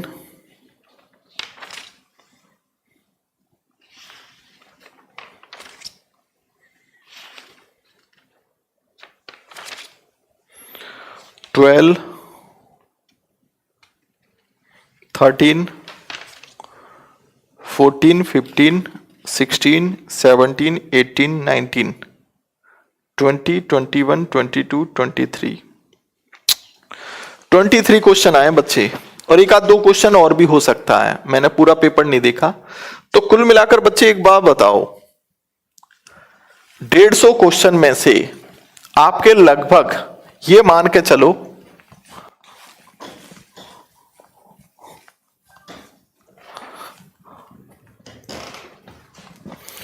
टोटल इसमें 150 क्वेश्चन है, और 150 में से लगभग आप ये मान के चलो कि 23 से 25 क्वेश्चन आ रहे हैं, और जिनमें से आपको लगभग मैं बता दूं कि 4 या 5 क्वेश्चन ऐसे होंगे जो मैंने आपको शायद नहीं बताए, क्योंकि वो टॉपिक मैंने अभी करवाए नहीं। लेकिन जो जो मैंने टॉपिक करवाया बच्चे, वहां से क्वेश्चन जरूर पूछा है। लगभग इस पेपर को जितना मैंने सिलेबस अब तक करवा दिया है, उनमें से बड़े आराम से आप 16 से 17 क्वेश्चन बड़े आराम से निकाल सकते हो। और जो क्वेश्चन ऐसे हैं जहां से आप नहीं निकाल पाओगे, वो क्वेश्चन ऐसे हैं बच्चे जो मैंने टॉपिक, जैसे अभी स्टेट गवर्नमेंट का टॉपिक नहीं हुआ, सेंट्रल गवर्नमेंट का टॉपिक नहीं हुआ, अभी पंचायतों का टॉपिक आपका नहीं हुआ, ठीक है, ये टॉपिक तो मैंने अभी करवाए नहीं है ना, तो ठीक है, इसलिए आपका नहीं क्वेश्चन हो पा रहा होगा। पंचायत से ही देखोगे तो 3 क्वेश्चन आ गए, ठीक है। राजा कह रहे हैं सर ये मेरा पहली बार पीसीएस था, इससे काफी चीज साफ हुई है, ठीक है।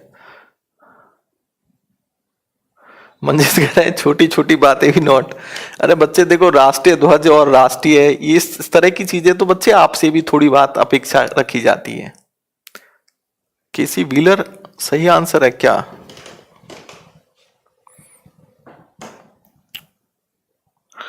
ये जो है क्वासी फेडरल स्टेट बच्चे जो पूछा है, इसमें एक बार चेक कर लेना, क्योंकि मुझे कंफर्म इसमें पता नहीं है कि आंसर क्या बनेगा, क्योंकि स्टेटमेंट का क्वेश्चन है।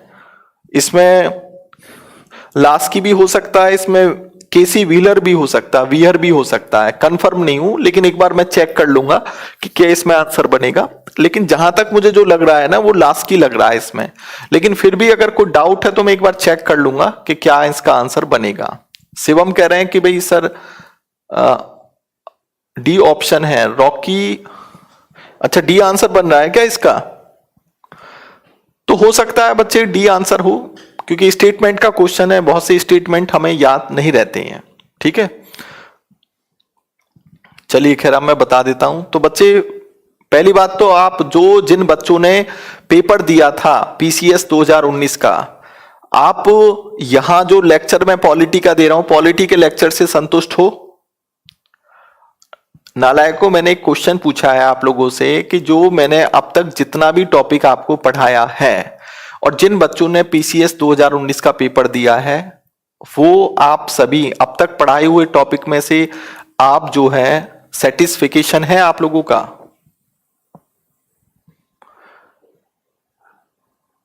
चलो सेटिस्फिकेशन है। तो बच्चे लगभग मैंने आपको 23-24 क्वेश्चन पीसीएस के बताए जो आपका कल परीक्षा में आए थे, और डेफिनेट सी बात है थोड़ी सी अगर आप मेहनत कर लोगे तो सारे के सारे क्वेश्चन बहुत अच्छे से ढंग से हो जाएंगे।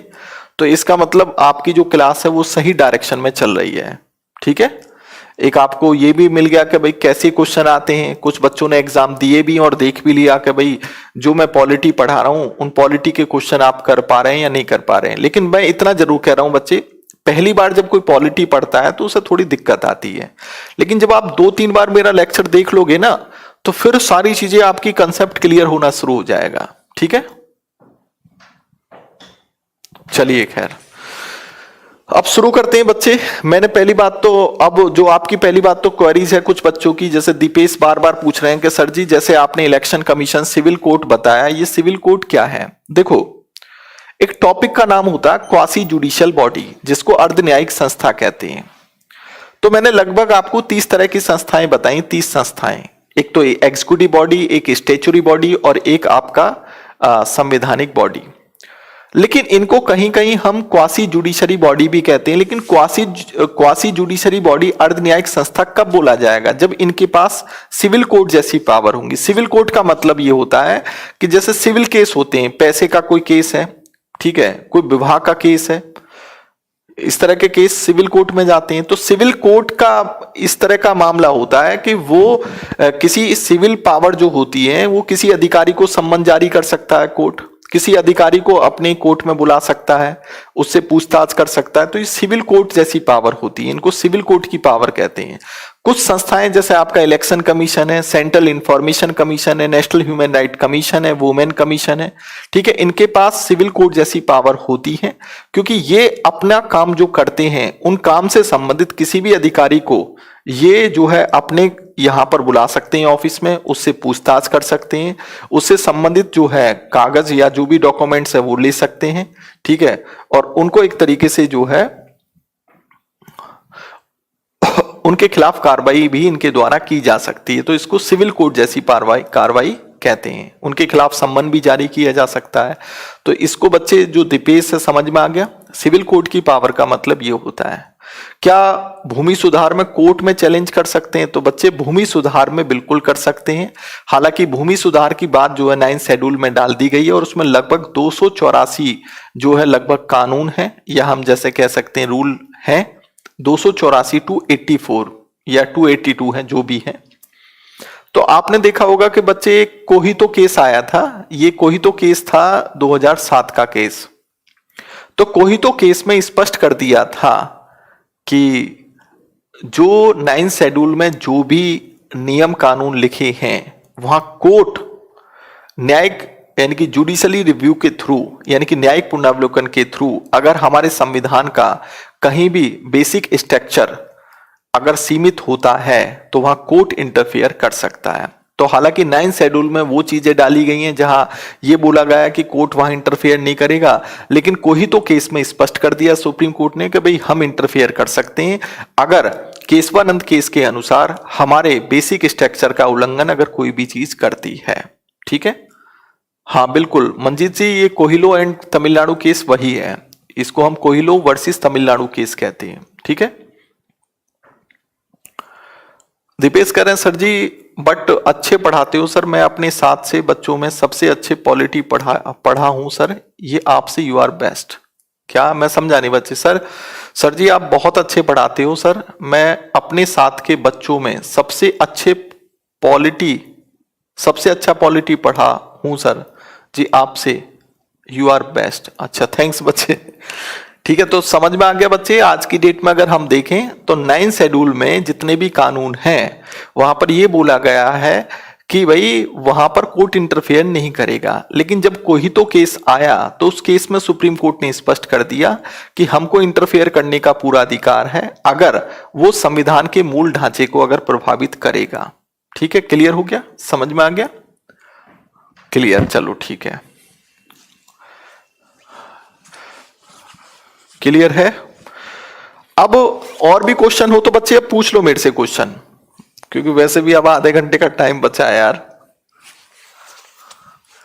अब जो मैंने पीछे टॉपिक ऑर्गेनाइजेशन का टॉपिक पढ़ाया, ऑर्गेनाइजेशन में लगभग 30 मैंने आपको ऑर्गेनाइजेशन पढ़ा दी। उस ऑर्गेनाइजेशन से संबंधित अगर कोई क्वेश्चन है, उससे पीछे का कोई क्वेश्चन है, हालांकि मैंने आज यूपी पीसीएस 2019 का जो पेपर है जो कल हुआ है संडे को यूपी पीसीएस का, वो मैंने आपको क्लियर करा दिया। लगभग 24-25 क्वेश्चन पूछे गए हैं और वो ऐसे क्वेश्चन है कि हालांकि आप उनमें से कुछ क्वेश्चन तो आसान नहीं है बच्चे, वो कंसेप्ट आधारित है, यानी कि अगर आपको कंसेप्ट क्लियर है तभी उसका आंसर दे पाओगे।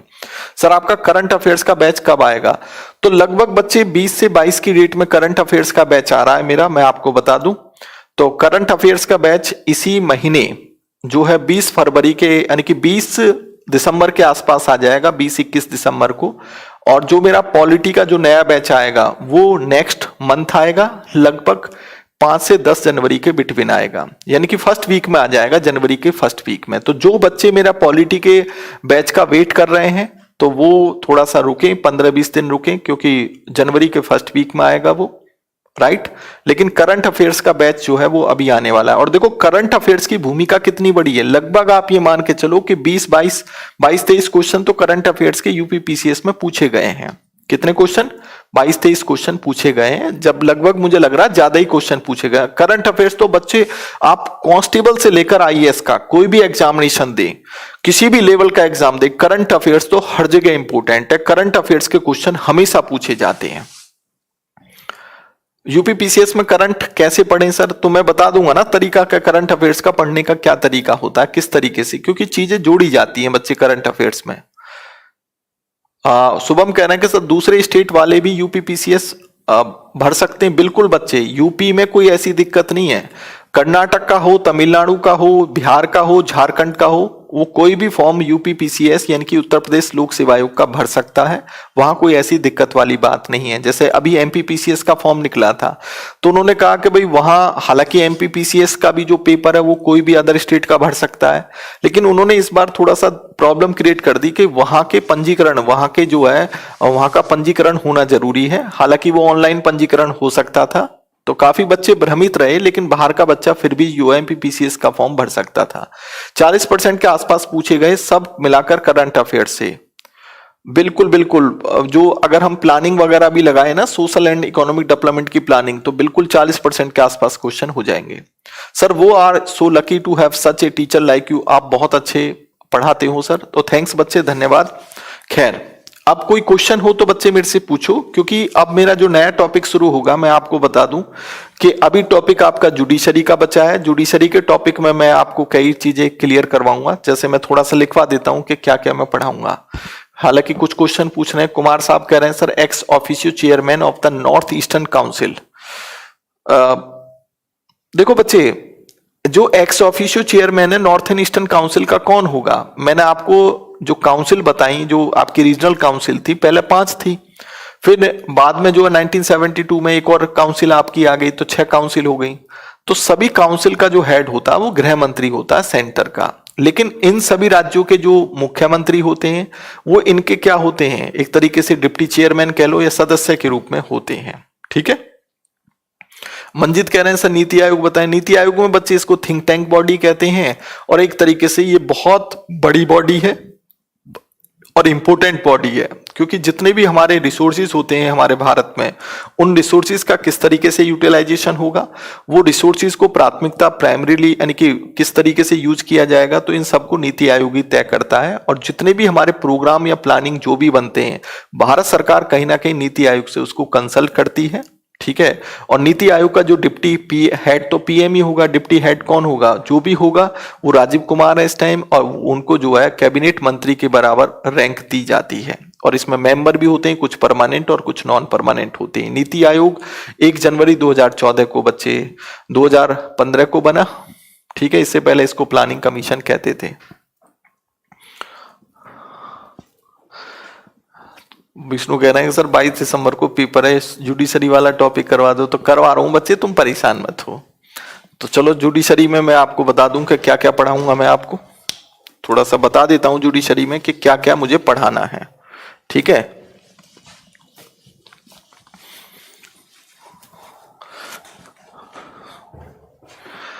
तो बच्चे पहली बात तो जैसे हम जुडिशरी की बात करें, जुडिशरी यानी कि टॉपिक क्या है आपका, न्यायपालिका।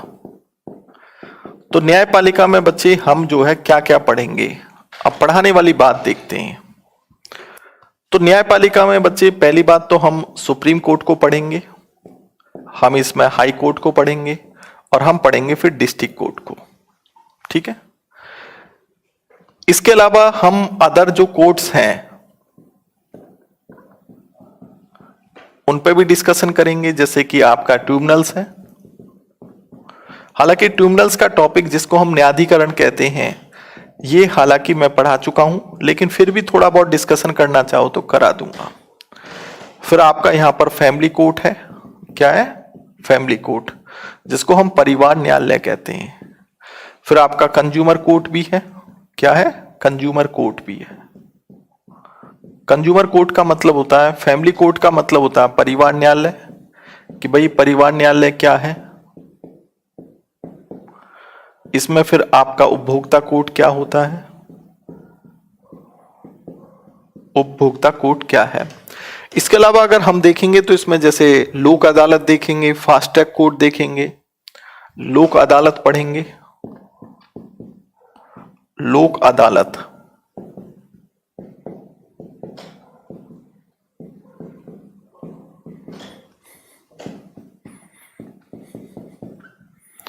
फास्ट ट्रैक कोर्ट,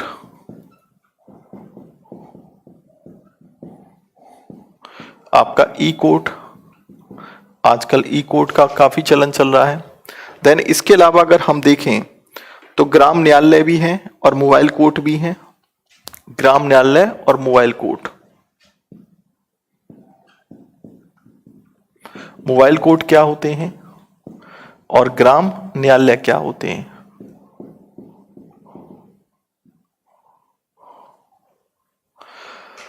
तो कहने का मतलब है कि सुप्रीम कोर्ट क्या है, हाई कोर्ट क्या है और डिस्ट्रिक्ट कोर्ट जिला न्यायालय क्या है।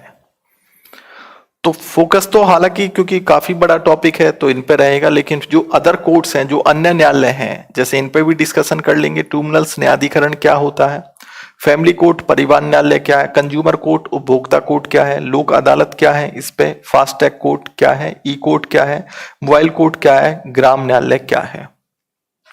इसके अलावा जैसे अन्य टॉपिक भी होते हैं इसमें, जैसे न्यायिक सक्रियतावाद क्या होता है, यानी कि काफी, ठीक है, जुडिशियल रिव्यू क्या है, काफी इंपॉर्टेंट टॉपिक है बच्चे। पीआईएल पब्लिक इंटरेस्ट लिटिगेशन क्या है, इन चीजों पे भी काफी फोकस रहेगा, क्योंकि बहुत, पीआईएल क्या है, public interest litigation,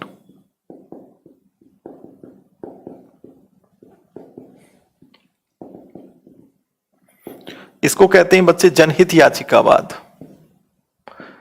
judicial review क्या होता है,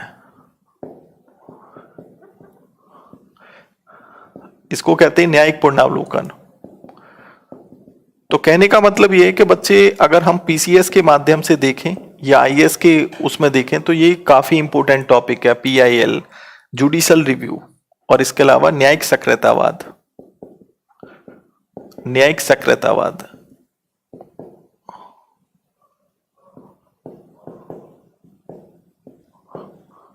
यानी कि जुडिशियल एक्टिविटीज।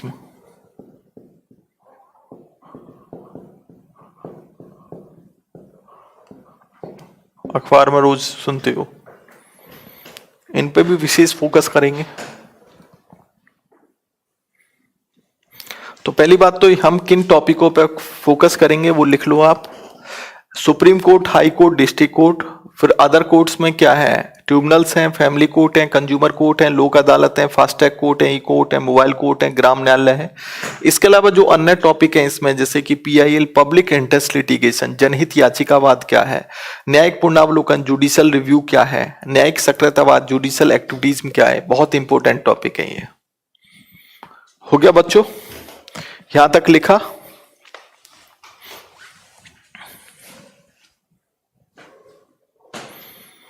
लिख लिया आपने?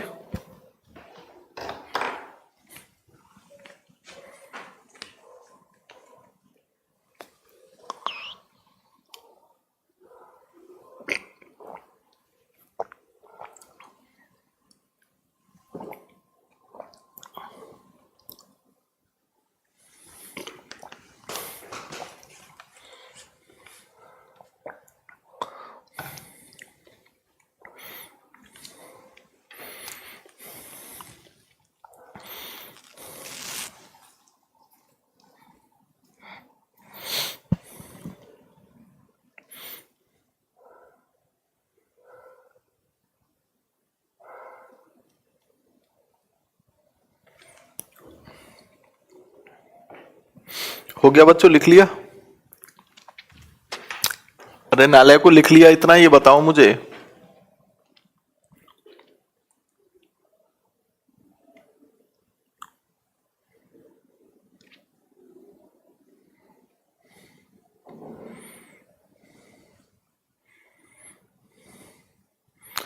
लिख लिया?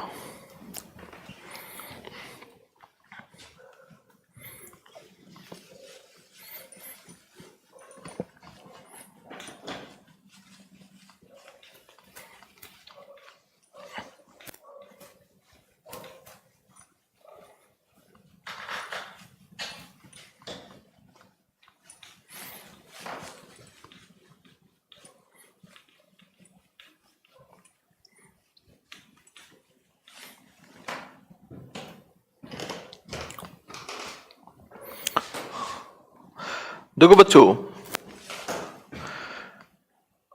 जब मैं यहां पर आपको कोर्ट का टॉपिक पढ़ाऊंगा, जैसे कि आपका सुप्रीम कोर्ट, हाई कोर्ट और डिस्ट्रिक्ट कोर्ट, तो हमारे संविधान में इनके रिगार्डिंग दिया है। जैसे सुप्रीम कोर्ट के विषय में जब आप पढ़ोगे तो सुप्रीम कोर्ट आर्टिकल कहां से शुरू होता है? 124 से शुरू होकर कहां तक है?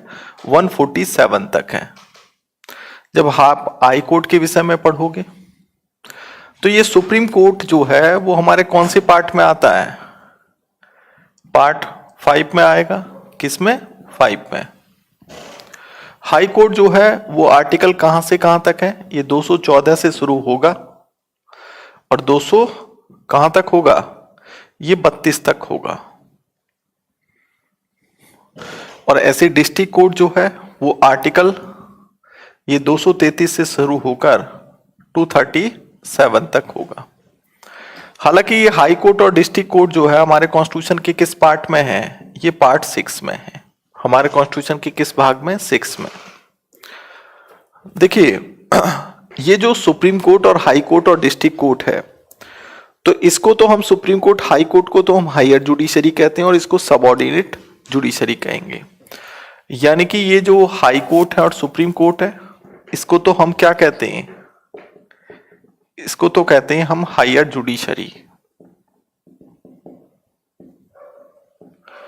और ये जो आपका डिस्ट्रिक्ट कोर्ट है, इसको कहते हैं हम सबऑर्डिनेट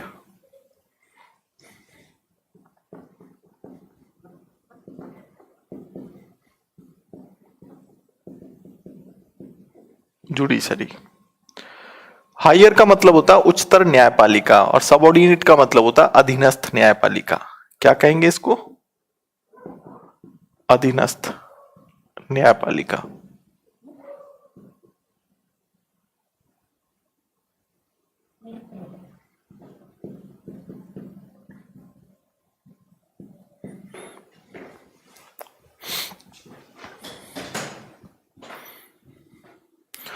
बिल्कुल बच्चे, जिन्होंने एमपीपीसीएस का फॉर्म भरा है ना, वो लग जाइए बच्चे, ज्यादा टाइम नहीं है अब आप लोगों के पास।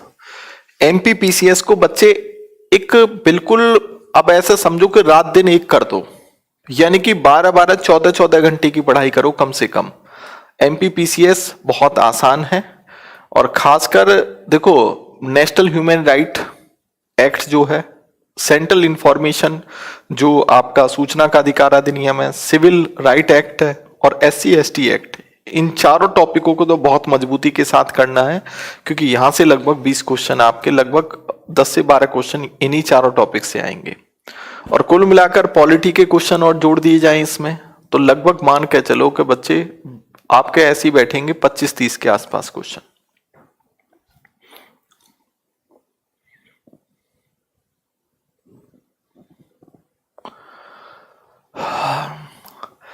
दीपेश ने मेरे से क्वेश्चन पूछा है कि सर जो कैब कानून बना है, जिसको हम क्या कह रहे हैं, सिटीजनशिप अमेंडमेंट बिल कहते हैं, जो अपने आइडेंटिटी नहीं कर पा रहा है, तो उसे इंडिया में क्या जाना होगा, क्या इंडिया से जाना होगा? तो बच्चे वो तो देखो सरकार तय करेगी भाई क्या होगा, क्योंकि सरकार ने गाइडलाइन जो इस कानून में की है वो कहा है कि 31 दिसंबर 2014 से पहले हमारे देश में, चाहे वो शरणार्थी हो, चाहे वो एक तरीके से गैर कानूनी तरीके से आया हो, सबको हम नागरिकता का अधिकार दे देंगे, लेकिन मुसलमानों को छोड़कर, जिसमें 3 देशों के 6 धर्मों के लोग लिए हैं, जिसमें बांग्लादेश, अफगानिस्तान और आपका पाकिस्तान है। और 6 धर्म कौन से, मुस्लिम को छोड़ दें तो हिंदू, सिख, ईसाई, जैन, बौद्ध और पारसी, ये लिए हैं। अब बच्चे हंगामा तो क्यों हो रहा है भाई, ये सरकार सीधा सीधा ये कह दे कि भाई हम मुस्लिम को भी लेंगे, तो कोई दिक्कत ही नहीं है इसमें। सरकार ने एक अपना रीजनेबल जो पॉइंट रखा है वो ये रखा है, क्योंकि भाई आर्टिकल 14 का उल्लंघन, अपोजिशन कह रहा है कि भाई आर्टिकल 14 का उल्लंघन हो रहा है, ठीक है। सरकार कह रही है हम आर्टिकल 14 का उल्लंघन नहीं कर रहे, हम रीजनेबल जो है एक तरीके से हमने ये चीज ली है। सरकार का कहना यह है कि भाई देखो, हम इन तीनों के तीनों जो देश हैं वो एक जो है मुस्लिम कंट्री है, और वहां पर इन 6 धर्मों के लोगों के साथ काफी गलत हुआ है, और इस वजह से हम उनको जो है नागरिकता का अधिकार दे रहे हैं, क्योंकि उन्होंने हमारे देश में आके शरण ली है, उनके साथ वहां अत्याचार हुआ है। तो अपोजिशन अब इस बात को कह रहा है कि भाई चलो ठीक है, हम तो मान के चल रहे हैं कि बांग्लादेश और पाकिस्तान और जो अफगानिस्तान है वाकई मुस्लिम कंट्री है, और वो कहीं ना कहीं उन लोगों के साथ जो कि अल्पसंख्यक है, जो माइनॉरिटीज हैं, उनके साथ गलत किया होगा, क्योंकि सिंपल सी बात है, नेचुरल है, मेजॉरिटी हमेशा माइनॉरिटी पे हावी होती है। लेकिन क्या श्रीलंका में क्या माइनॉरिटी पे, क्या माइनॉरिटी के साथ गलत नहीं हुआ? क्या इसके अलावा अन्य जो देश हैं, क्या नेपाल में क्या गलत नहीं हुआ? क्या म्यांमार में गलत नहीं हुआ? उन देशों के जो हमारे और भी पड़ोसी देश हैं, वहां के लोगों को आप क्यों नहीं ले रहे? एक पॉइंट तो विपक्ष ने ये रख दिया, ठीक है।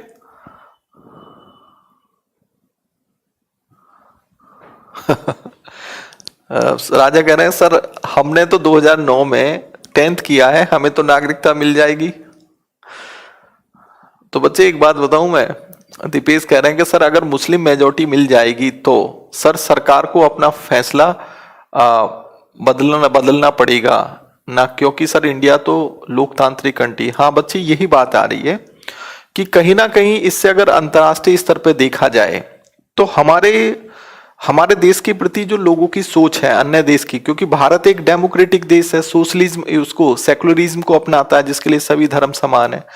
तो लोगों की कहीं ना कहीं जो दूसरे देश के जो लोग हैं, अमेरिका है, फ्रांस है और अन्य जो देश हैं, उनकी सोच कहीं ना कहीं हमारे प्रति बदलेगी, क्योंकि हम कहीं ना कहीं हिंदू राष्ट्र की तरफ भी चल रहे हैं, ठीक है। हिंदू राष्ट्र की तरफ चलना बच्चे गलत नहीं है, मैं मने नहीं करता कि हिंदू राष्ट्र की तरफ हमें नहीं चलना चाहिए, लेकिन कहीं ना कहीं हम लोकतंत्र के अपने संविधान में जो हमने सेकुलरिज्म की बात की है, धर्मनिरपेक्षता की, पंथ निरपेक्षता की बात की है, तो वहां उस रास्ते पे तो हम कहीं ना कहीं गलत चल रहे हैं, क्योंकि हमारा संविधान पंथ निरपेक्षता की बात कहता है कि हमारा देश India is a secular country, लेकिन यहां पर कहीं ना कहीं हम हिंदू राष्ट्र की तरफ ही तो बढ़ रहे हैं, क्योंकि ये कानून कुछ कहीं ना कहीं हिंदू राष्ट्र की तरफ ही हमें ले जाता है। हालांकि कई याचिका सुप्रीम कोर्ट में डाल दी गई हैं। अब बुधवार को देखो सुप्रीम कोर्ट इस पर क्या, इस याचिका पर क्या बोलता है, उसके डिसीजन का सबको इंतजार है। लेकिन एक बात मेरी समझ में नहीं आई बच्चे, जो मैंने खुद आप लोगों से कहना चाहता हूं, एक मेरी बात समझना, जो इस कैब के मामले में कह रहा हूं,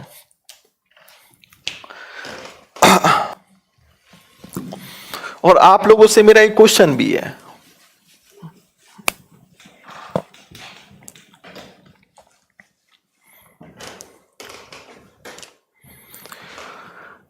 असम में एनआरसी लागू कर दिया गया। लगभग एनआरसी में 19 लाख लोग एनआरसी से क्या कर दिए गए, बाहर कर दिए गए, क्योंकि ये अपना रिकॉर्ड नहीं दिखा पाए। अब 19 लाख में से लगभग ये मान के चलो कि 5 लाख के आसपास जो है वो हिंदू हैं। क्या है? हिंदू। 5 लाख लोग जो अपना रिकॉर्ड नहीं दिखा पाए। असम में जो एनआरसी हमने लागू किया उस पर सरकार ने 1900 करोड़ रुपया खर्च किया। कितना खर्च किया? 1900 करोड़। अब उधर ये कैब को लेके आ गए हैं। क्या लेके आ गए? कैब। ये जो एनआरसी असम के लिए लागू किया वो ये कहता है कि भाई 1971 से पहले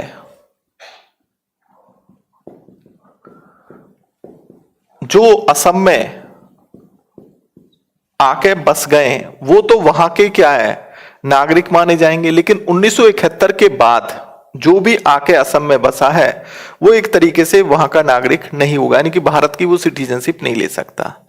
तो पहली बात तो एनआरसी में असम के लिए क्या बोला गया? 1971 का डाटा लिया गया है। ठीक है, अब सुनना इस बात को। और कैब में क्या है? कैब में कह रहे हैं कि भाई 31 दिसंबर 2014।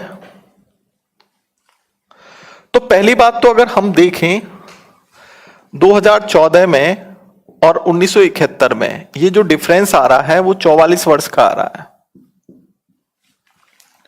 हालांकि अभी सरकार ये कह रही है कि कैब का जो कानून है वो असम पे हम लागू नहीं करेंगे, लेकिन जब असम पे लागू नहीं करेंगे तो वहां भी तो गलत हो रहा है। फिर क्यों भाई लागू करना है तो पूरे देश में लागू करो। और दूसरी बात, होगा पूरे देश में ही लागू, मैं आपको बता दूं। अब एक बात आती है कि भाई असम में आपने एनआरसी पे 1900 करोड़ खर्च कर दिया और कल को तुम एनआरसी पूरे देश में लागू करेगी, क्योंकि ये बीजेपी सरकार लागू करने वाली है। एनआरसी जैसे असम में लागू हुई और ऐसी पूरे देश में लागू होगी, ये डेफिनेट सी बात है कि पूरे देश में जरूर लागू होगी ये। जब आप असम में 3 करोड़ की आबादी पे 1900 करोड़ आपने खर्च कर दिया, भारत की आबादी तो लगभग 140 करोड़ है, लगभग 90,000 करोड़ का खर्चा आएगा कि नहीं आएगा? यानी कि हमें अपने ही देश में अपना सबूत देना होगा कि मैं डीके चौधरी हूं। ठीक है और अगर मैं अपना सबूत नहीं दे पाया तो इसका मतलब मैं नागरिक नहीं हूं भारत का। समझे इस बात को? अब एक बात समझ में आ रही है कि भाई अगर हम ये, क्योंकि हम उस तरफ तो बढ़ रहे हैं, क्योंकि अगला कदम बीजेपी का यही है। भाई कैब लागू हो गया, अब कैब को लागू होने के बाद ये एनआरसी को भी लागू करेंगे पूरे देश में। और पूरे देश में जब ये लागू करेंगे तो पूरे देश में बच्चे खर्चा कितना आएगा? लगभग आप ये मान के चलो कि 90,000 करोड़ का खर्चा आएगा।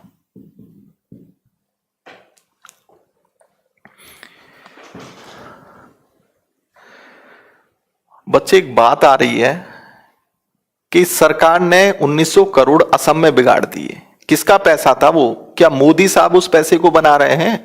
क्या अमित शाह बना रहे हैं उस पैसे को? 19 करोड़ वो रुपया किसका था? ये मेरा और हमारा ही तो था, हमारे खून पसीने की कमाई तो थी ये। हम टैक्स के रूप में पे करते हैं, हम कॉलगेट खरीदते हैं, हम मंजन खरीदते हैं, हम कुछ भी खरीदें, हम एक क्या टैक्स के रूप में ही तो पे कर रहे हैं उसको। क्या उन चीजों पे टैक्स नहीं जाता? वो पैसा किसका था? हमारा और तुम्हारा पैसा था। ये 90,000 करोड़ जो अब एनआरसी के लिए खर्च करेगी, किसका पैसा होगा? और बाई चांस कल को अगर मैं मान लेता हूं कि उन पूरे देश में जब ये एनआरसी लागू करेंगे और अगर मुस्लिम निकलते हैं, कुल मिलाकर मान लेते हैं हम, बाहर से मुस्लिम जो है आ गया कितना, 10 लाख आ गया, बस इन्होंने क्या 20 लाख या 25 लाख निकाला, और निकले हिंदू उससे ज्यादा, तो क्या एनआरसी को ये कल को फेल कर देंगे? फिर वो 90,000 करोड़ का खर्चा बेकार जाएगा कि नहीं जाएगा? तो समझ में ये आ रही है कि भाई इकोनॉमिक्स, अर्थव्यवस्था तो हमारी डवाडोल है इस टाइम। अर्थव्यवस्था बिल्कुल बेकार है, कहीं रोजगार कहीं कुछ चल नहीं रहा, बेरोजगारी इतनी दर बढ़ चुकी है। लेकिन सरकार को यह समझ में नहीं आ रहा कि भाई जहां हमें अर्थव्यवस्था पे फोकस करना चाहिए, हम इस तरह के बिल लेके क्यों आ रहे हैं इस टाइम? अर्थव्यवस्था पर उनका कोई फोकस नहीं है। चाहे प्याज आपकी 200 क्या 250 रुपया किलो हो जाए, कोई फर्क नहीं पड़ता सरकार को इस टाइम, लेकिन फर्क पड़ता है कि नहीं कैब बिल आना चाहिए, यह जरूरी है।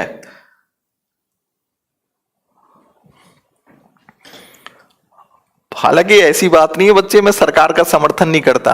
370 पे मेरा समर्थन पूरा था सरकार का, ठीक है, कि कम से कम एक इतना बड़ा विवाद तो खत्म किया। लेकिन कहीं ना कहीं कैब जो कानून है उसके खिलाफ हूं मैं बच्चे। मैं इंटरनली आपको बता रहा हूं, आप मेरे जो व्यक्तिगत राय मेरी हो सकती है, मेरी राय से आप डिफर हो सकते हो। डेफिनेट सी बात है, हर व्यक्ति को इस देश में अपनी बात रखने का पूरा अधिकार है। मेरी राय अलग हो सकती है, आपकी राय अपनी अलग हो सकती है। कोई कैब को अच्छा मानता है, कोई कैब को गलत मानता है, लेकिन मेरी व्यक्तिगत राय यह है कि सरकार को जहां जिन बातों पर फोकस करना चाहिए उन बातों पर वो फोकस नहीं कर रही। अर्थव्यवस्था पे इस टाइम पूरा फोकस उसे कर देना चाहिए, क्योंकि हमारे और तुम्हारे कैरियर का सवाल है यहां पर, ठीक है। एशिया में आज सबसे ज्यादा बेरोजगारी है इस टाइम।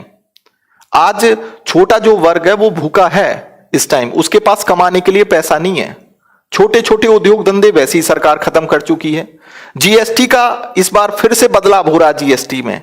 भाई सरकार ये बेवकूफ, यानी कि ये पागलों की सरकार है क्या कि कम से कम 100 बार बदलाव करेगी जीएसटी में। नोटबंदी, आज तक नोटबंदी सरकार ने नोटबंदी का रीजन नहीं बता पाई आज तक। सरकार इतने साल हो गए, क्यों नहीं बता पाई भाई? इसका मतलब सरकार की दूरदर्शिता नहीं है, सरकार की कोई ये नहीं है, आगे की कोई सोच नहीं है कि वो ऐसा कर रही है तो क्यों कर रही है। और मुझे तो लग रहा है कैब लाने के पीछे भी उसकी कोई दूरदर्शिता नहीं है। जैसे असम में 1900 करोड़ बेकार हो गया, इसी तरीके से पूरे देश में 90,000 करोड़ भी बेकार होना है, और ये पैसा हमारे खुद के खून पसीने का पैसा है। खैर चलो, लेकिन भाई लोकतंत्र है देश में, ठीक है। लोकतंत्र ऐसा है कि आज हमें बोलने का भी अधिकार नहीं है।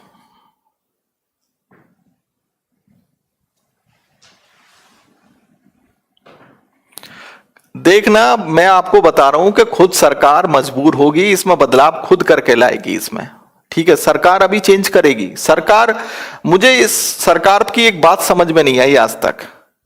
जीएसटी जो लागू करा, जीएसटी में इतने संशोधन क्यों हुए?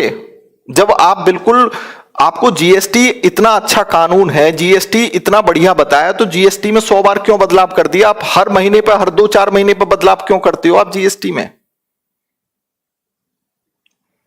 जब कोई आपका कानून यूनिवर्सल है तो आप इतने टाइम टू टाइम बदलाव क्यों होते हैं उसमें? इससे क्या पब्लिक परेशान नहीं होती जीएसटी से? एक कर के कानून को समझने के लिए एक व्यापारी को कम से कम काफी टाइम लगता है, वो इसी हिसाब से अपनी व्यवस्था बनाता है। लेकिन नहीं, सरकार का कुछ पता तो है नहीं कि हो सकता है कि भाई अगले दिन पता नहीं क्या हो जाए। एक व्यापारी को आज इस बात का ही तो डर है कि कल को हम जब सुबह उठें तो पता नहीं हमें क्या मिले। तो इसलिए व्यापारी वर्ग नहीं बढ़ पा रहा। आज व्यापारी वर्ग भी काफी परेशान है इस बात को लेकर, क्या समझ में नहीं, सरकार की कोई डायरेक्शन ही नहीं है कि सरकार कहां ले जाना चाहती है हमें, ठीक है। कोई इंडस्ट्री बच्चे ऐसा नहीं 2 दिन में नहीं लगती। इंडस्ट्री को लगाने में जब व्यक्ति करोड़ों रुपया खर्च करता है ना, तो पहले उसको पैदा करता है इंडस्ट्री को, और इंडस्ट्री को अगर उसने 1 साल में वो पैदा किया, 1 साल में, तो वो अपनी इंडस्ट्री को लगाता है, समझता है कि मुझे किस तरीके से इंडस्ट्री बढ़ानी है अपनी। और 1 साल के बाद ही पता पड़ा कि जो कानून 1 साल पहले था वो खत्म हो गया, दूसरा कानून आ गया, अब लगाओ उसका तो पैसा बेकार हो गया वो। ये मेरे बच्चे खुद के वक्तव्य हैं, मेरे खुद के व्यू हैं। हालांकि मैं ये नहीं कह रहा कि सरकार ने अच्छे काम नहीं करिए। सरकार ने 3 तलाक का मुद्दा लेकर आई, सरकार ने 3 तलाक को समाप्त करवाया, बहुत अच्छा कानून था। सरकार ने 370 को खत्म करवाया, ये बहुत अच्छा था। मैं फेवर करता हूं सरकार का इस मामले पर। लेकिन कुछ चीजें जो बच्चे गलत हैं, तो गलत कहने में मुझे कोई हर्ज नहीं है, क्योंकि उसके पीछे मेरा तर्क भी है। ऐसी बात नहीं है कि मैं बिना तर्कों के साथ बोल रहा हूं। खैर चलो, आज बहुत बोल दिया मैंने।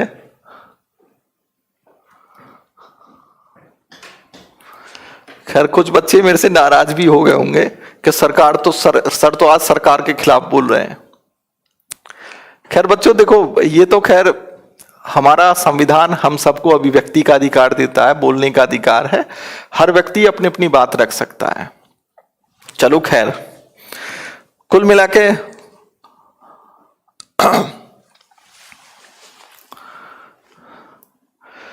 नहीं बच्चे, इस बात का तो मुझे वाकई दुख है कि जब हमारे पैसे का नुकसान होता है ना, क्योंकि हमारा ये जो पैसा है ना बच्चे, ये कोई मोदी या अमित शाह नहीं कमा रहे इस पैसे को, ठीक है। ये पैसा हमारा बच्चा खून पसीने का पैसा होता है, ठीक है। हम जो भी घर का राशन खरीदते हैं उस पर भी हम टैक्स पे करके आते हैं। आप ये मान के चलो कि अगर हम 100 रुपए कमाते हैं ना, तो 100 में से आप ये मान के चलो कि 30 रुपया सरकार को जाता है। ठीक है, वो 30 रुपया क्या फ्री का पैसा है क्या कि सरकार जहां उड़ाना चाहेगी वहां उड़ा देगी? ऊपर से अर्थव्यवस्था की स्थिति हमारी ये हो रही हो, ये हाल हो, आज बच्चों को रोजगार नहीं मिल पा रहा।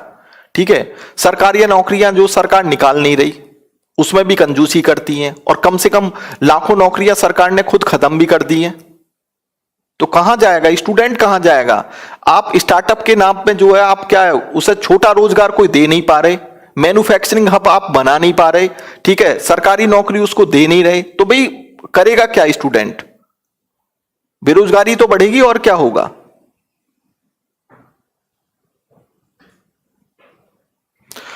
हाँ, जनसंख्या नियंत्रण के बारे में मैं बिल्कुल सरकार का फेवर करूंगा। जो पॉपुलेशन कंट्रोल पे सरकार का है, सरकार कानून लेकर आएगी तो पॉपुलेशन कंट्रोल बच्चे होना चाहिए, कोई गलत नहीं है इस पे।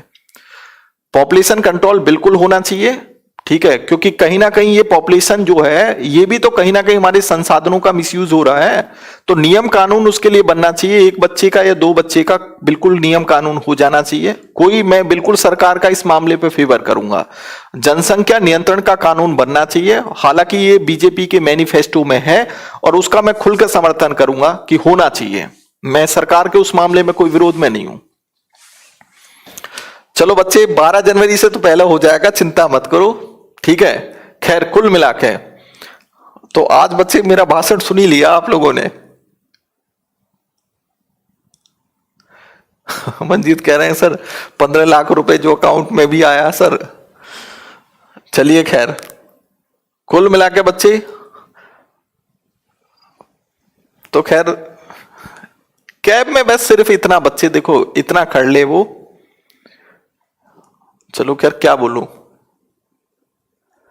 कब तक चलेगा बैच? अरे भाई जल्दी खत्म, तुम परेशान मत हो। आज तो चलो खैर मैंने पेपर सेट करवाया आपको, कोई दिक्कत नहीं। थोड़ा सा मैंने स्पीच भी दे दिया। जुडिशरी का टॉपिक होगा, बड़ा अच्छा टॉपिक है, परेशान मत हो बिल्कुल भी। कल से बिल्कुल जो है कंसंट्रेशन के साथ आपको जो है अगली क्लास में पढ़ाना शुरू कर देंगे। आप जुडिशरी का टॉपिक बच्चे पढ़ के आना, जो भी आपके पास किताबें हैं, चाहे वो लक्ष्मीकांत की बुक हो, चाहे अन्य कोई भी आपकी मार्केट में कोई भी बुक हो, तो वहां से जुडिशरी को आप पढ़ना अपने तरीके से, ताकि और अच्छे से आपको समझ में आ जाए। ठीक है।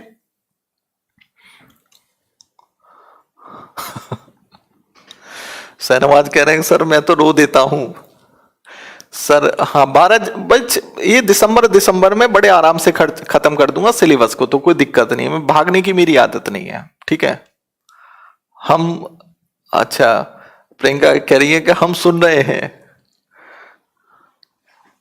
तो बच्चों जो कानून सही है तो सही है, जो गलत है तो गलत है, मेरा खुद का मानना है। ये मैं कोई आपके ऊपर अपनी जो विचारों को थोप नहीं रहा मैं।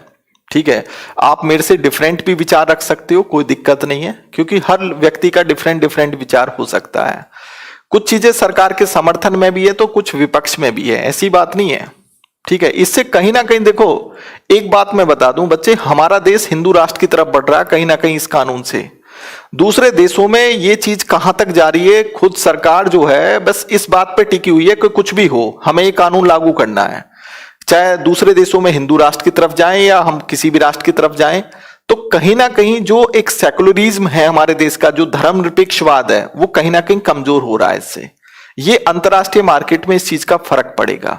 ठीक है, जो मेरा खुद का व्यक्तिगत मानना है। ठीक है,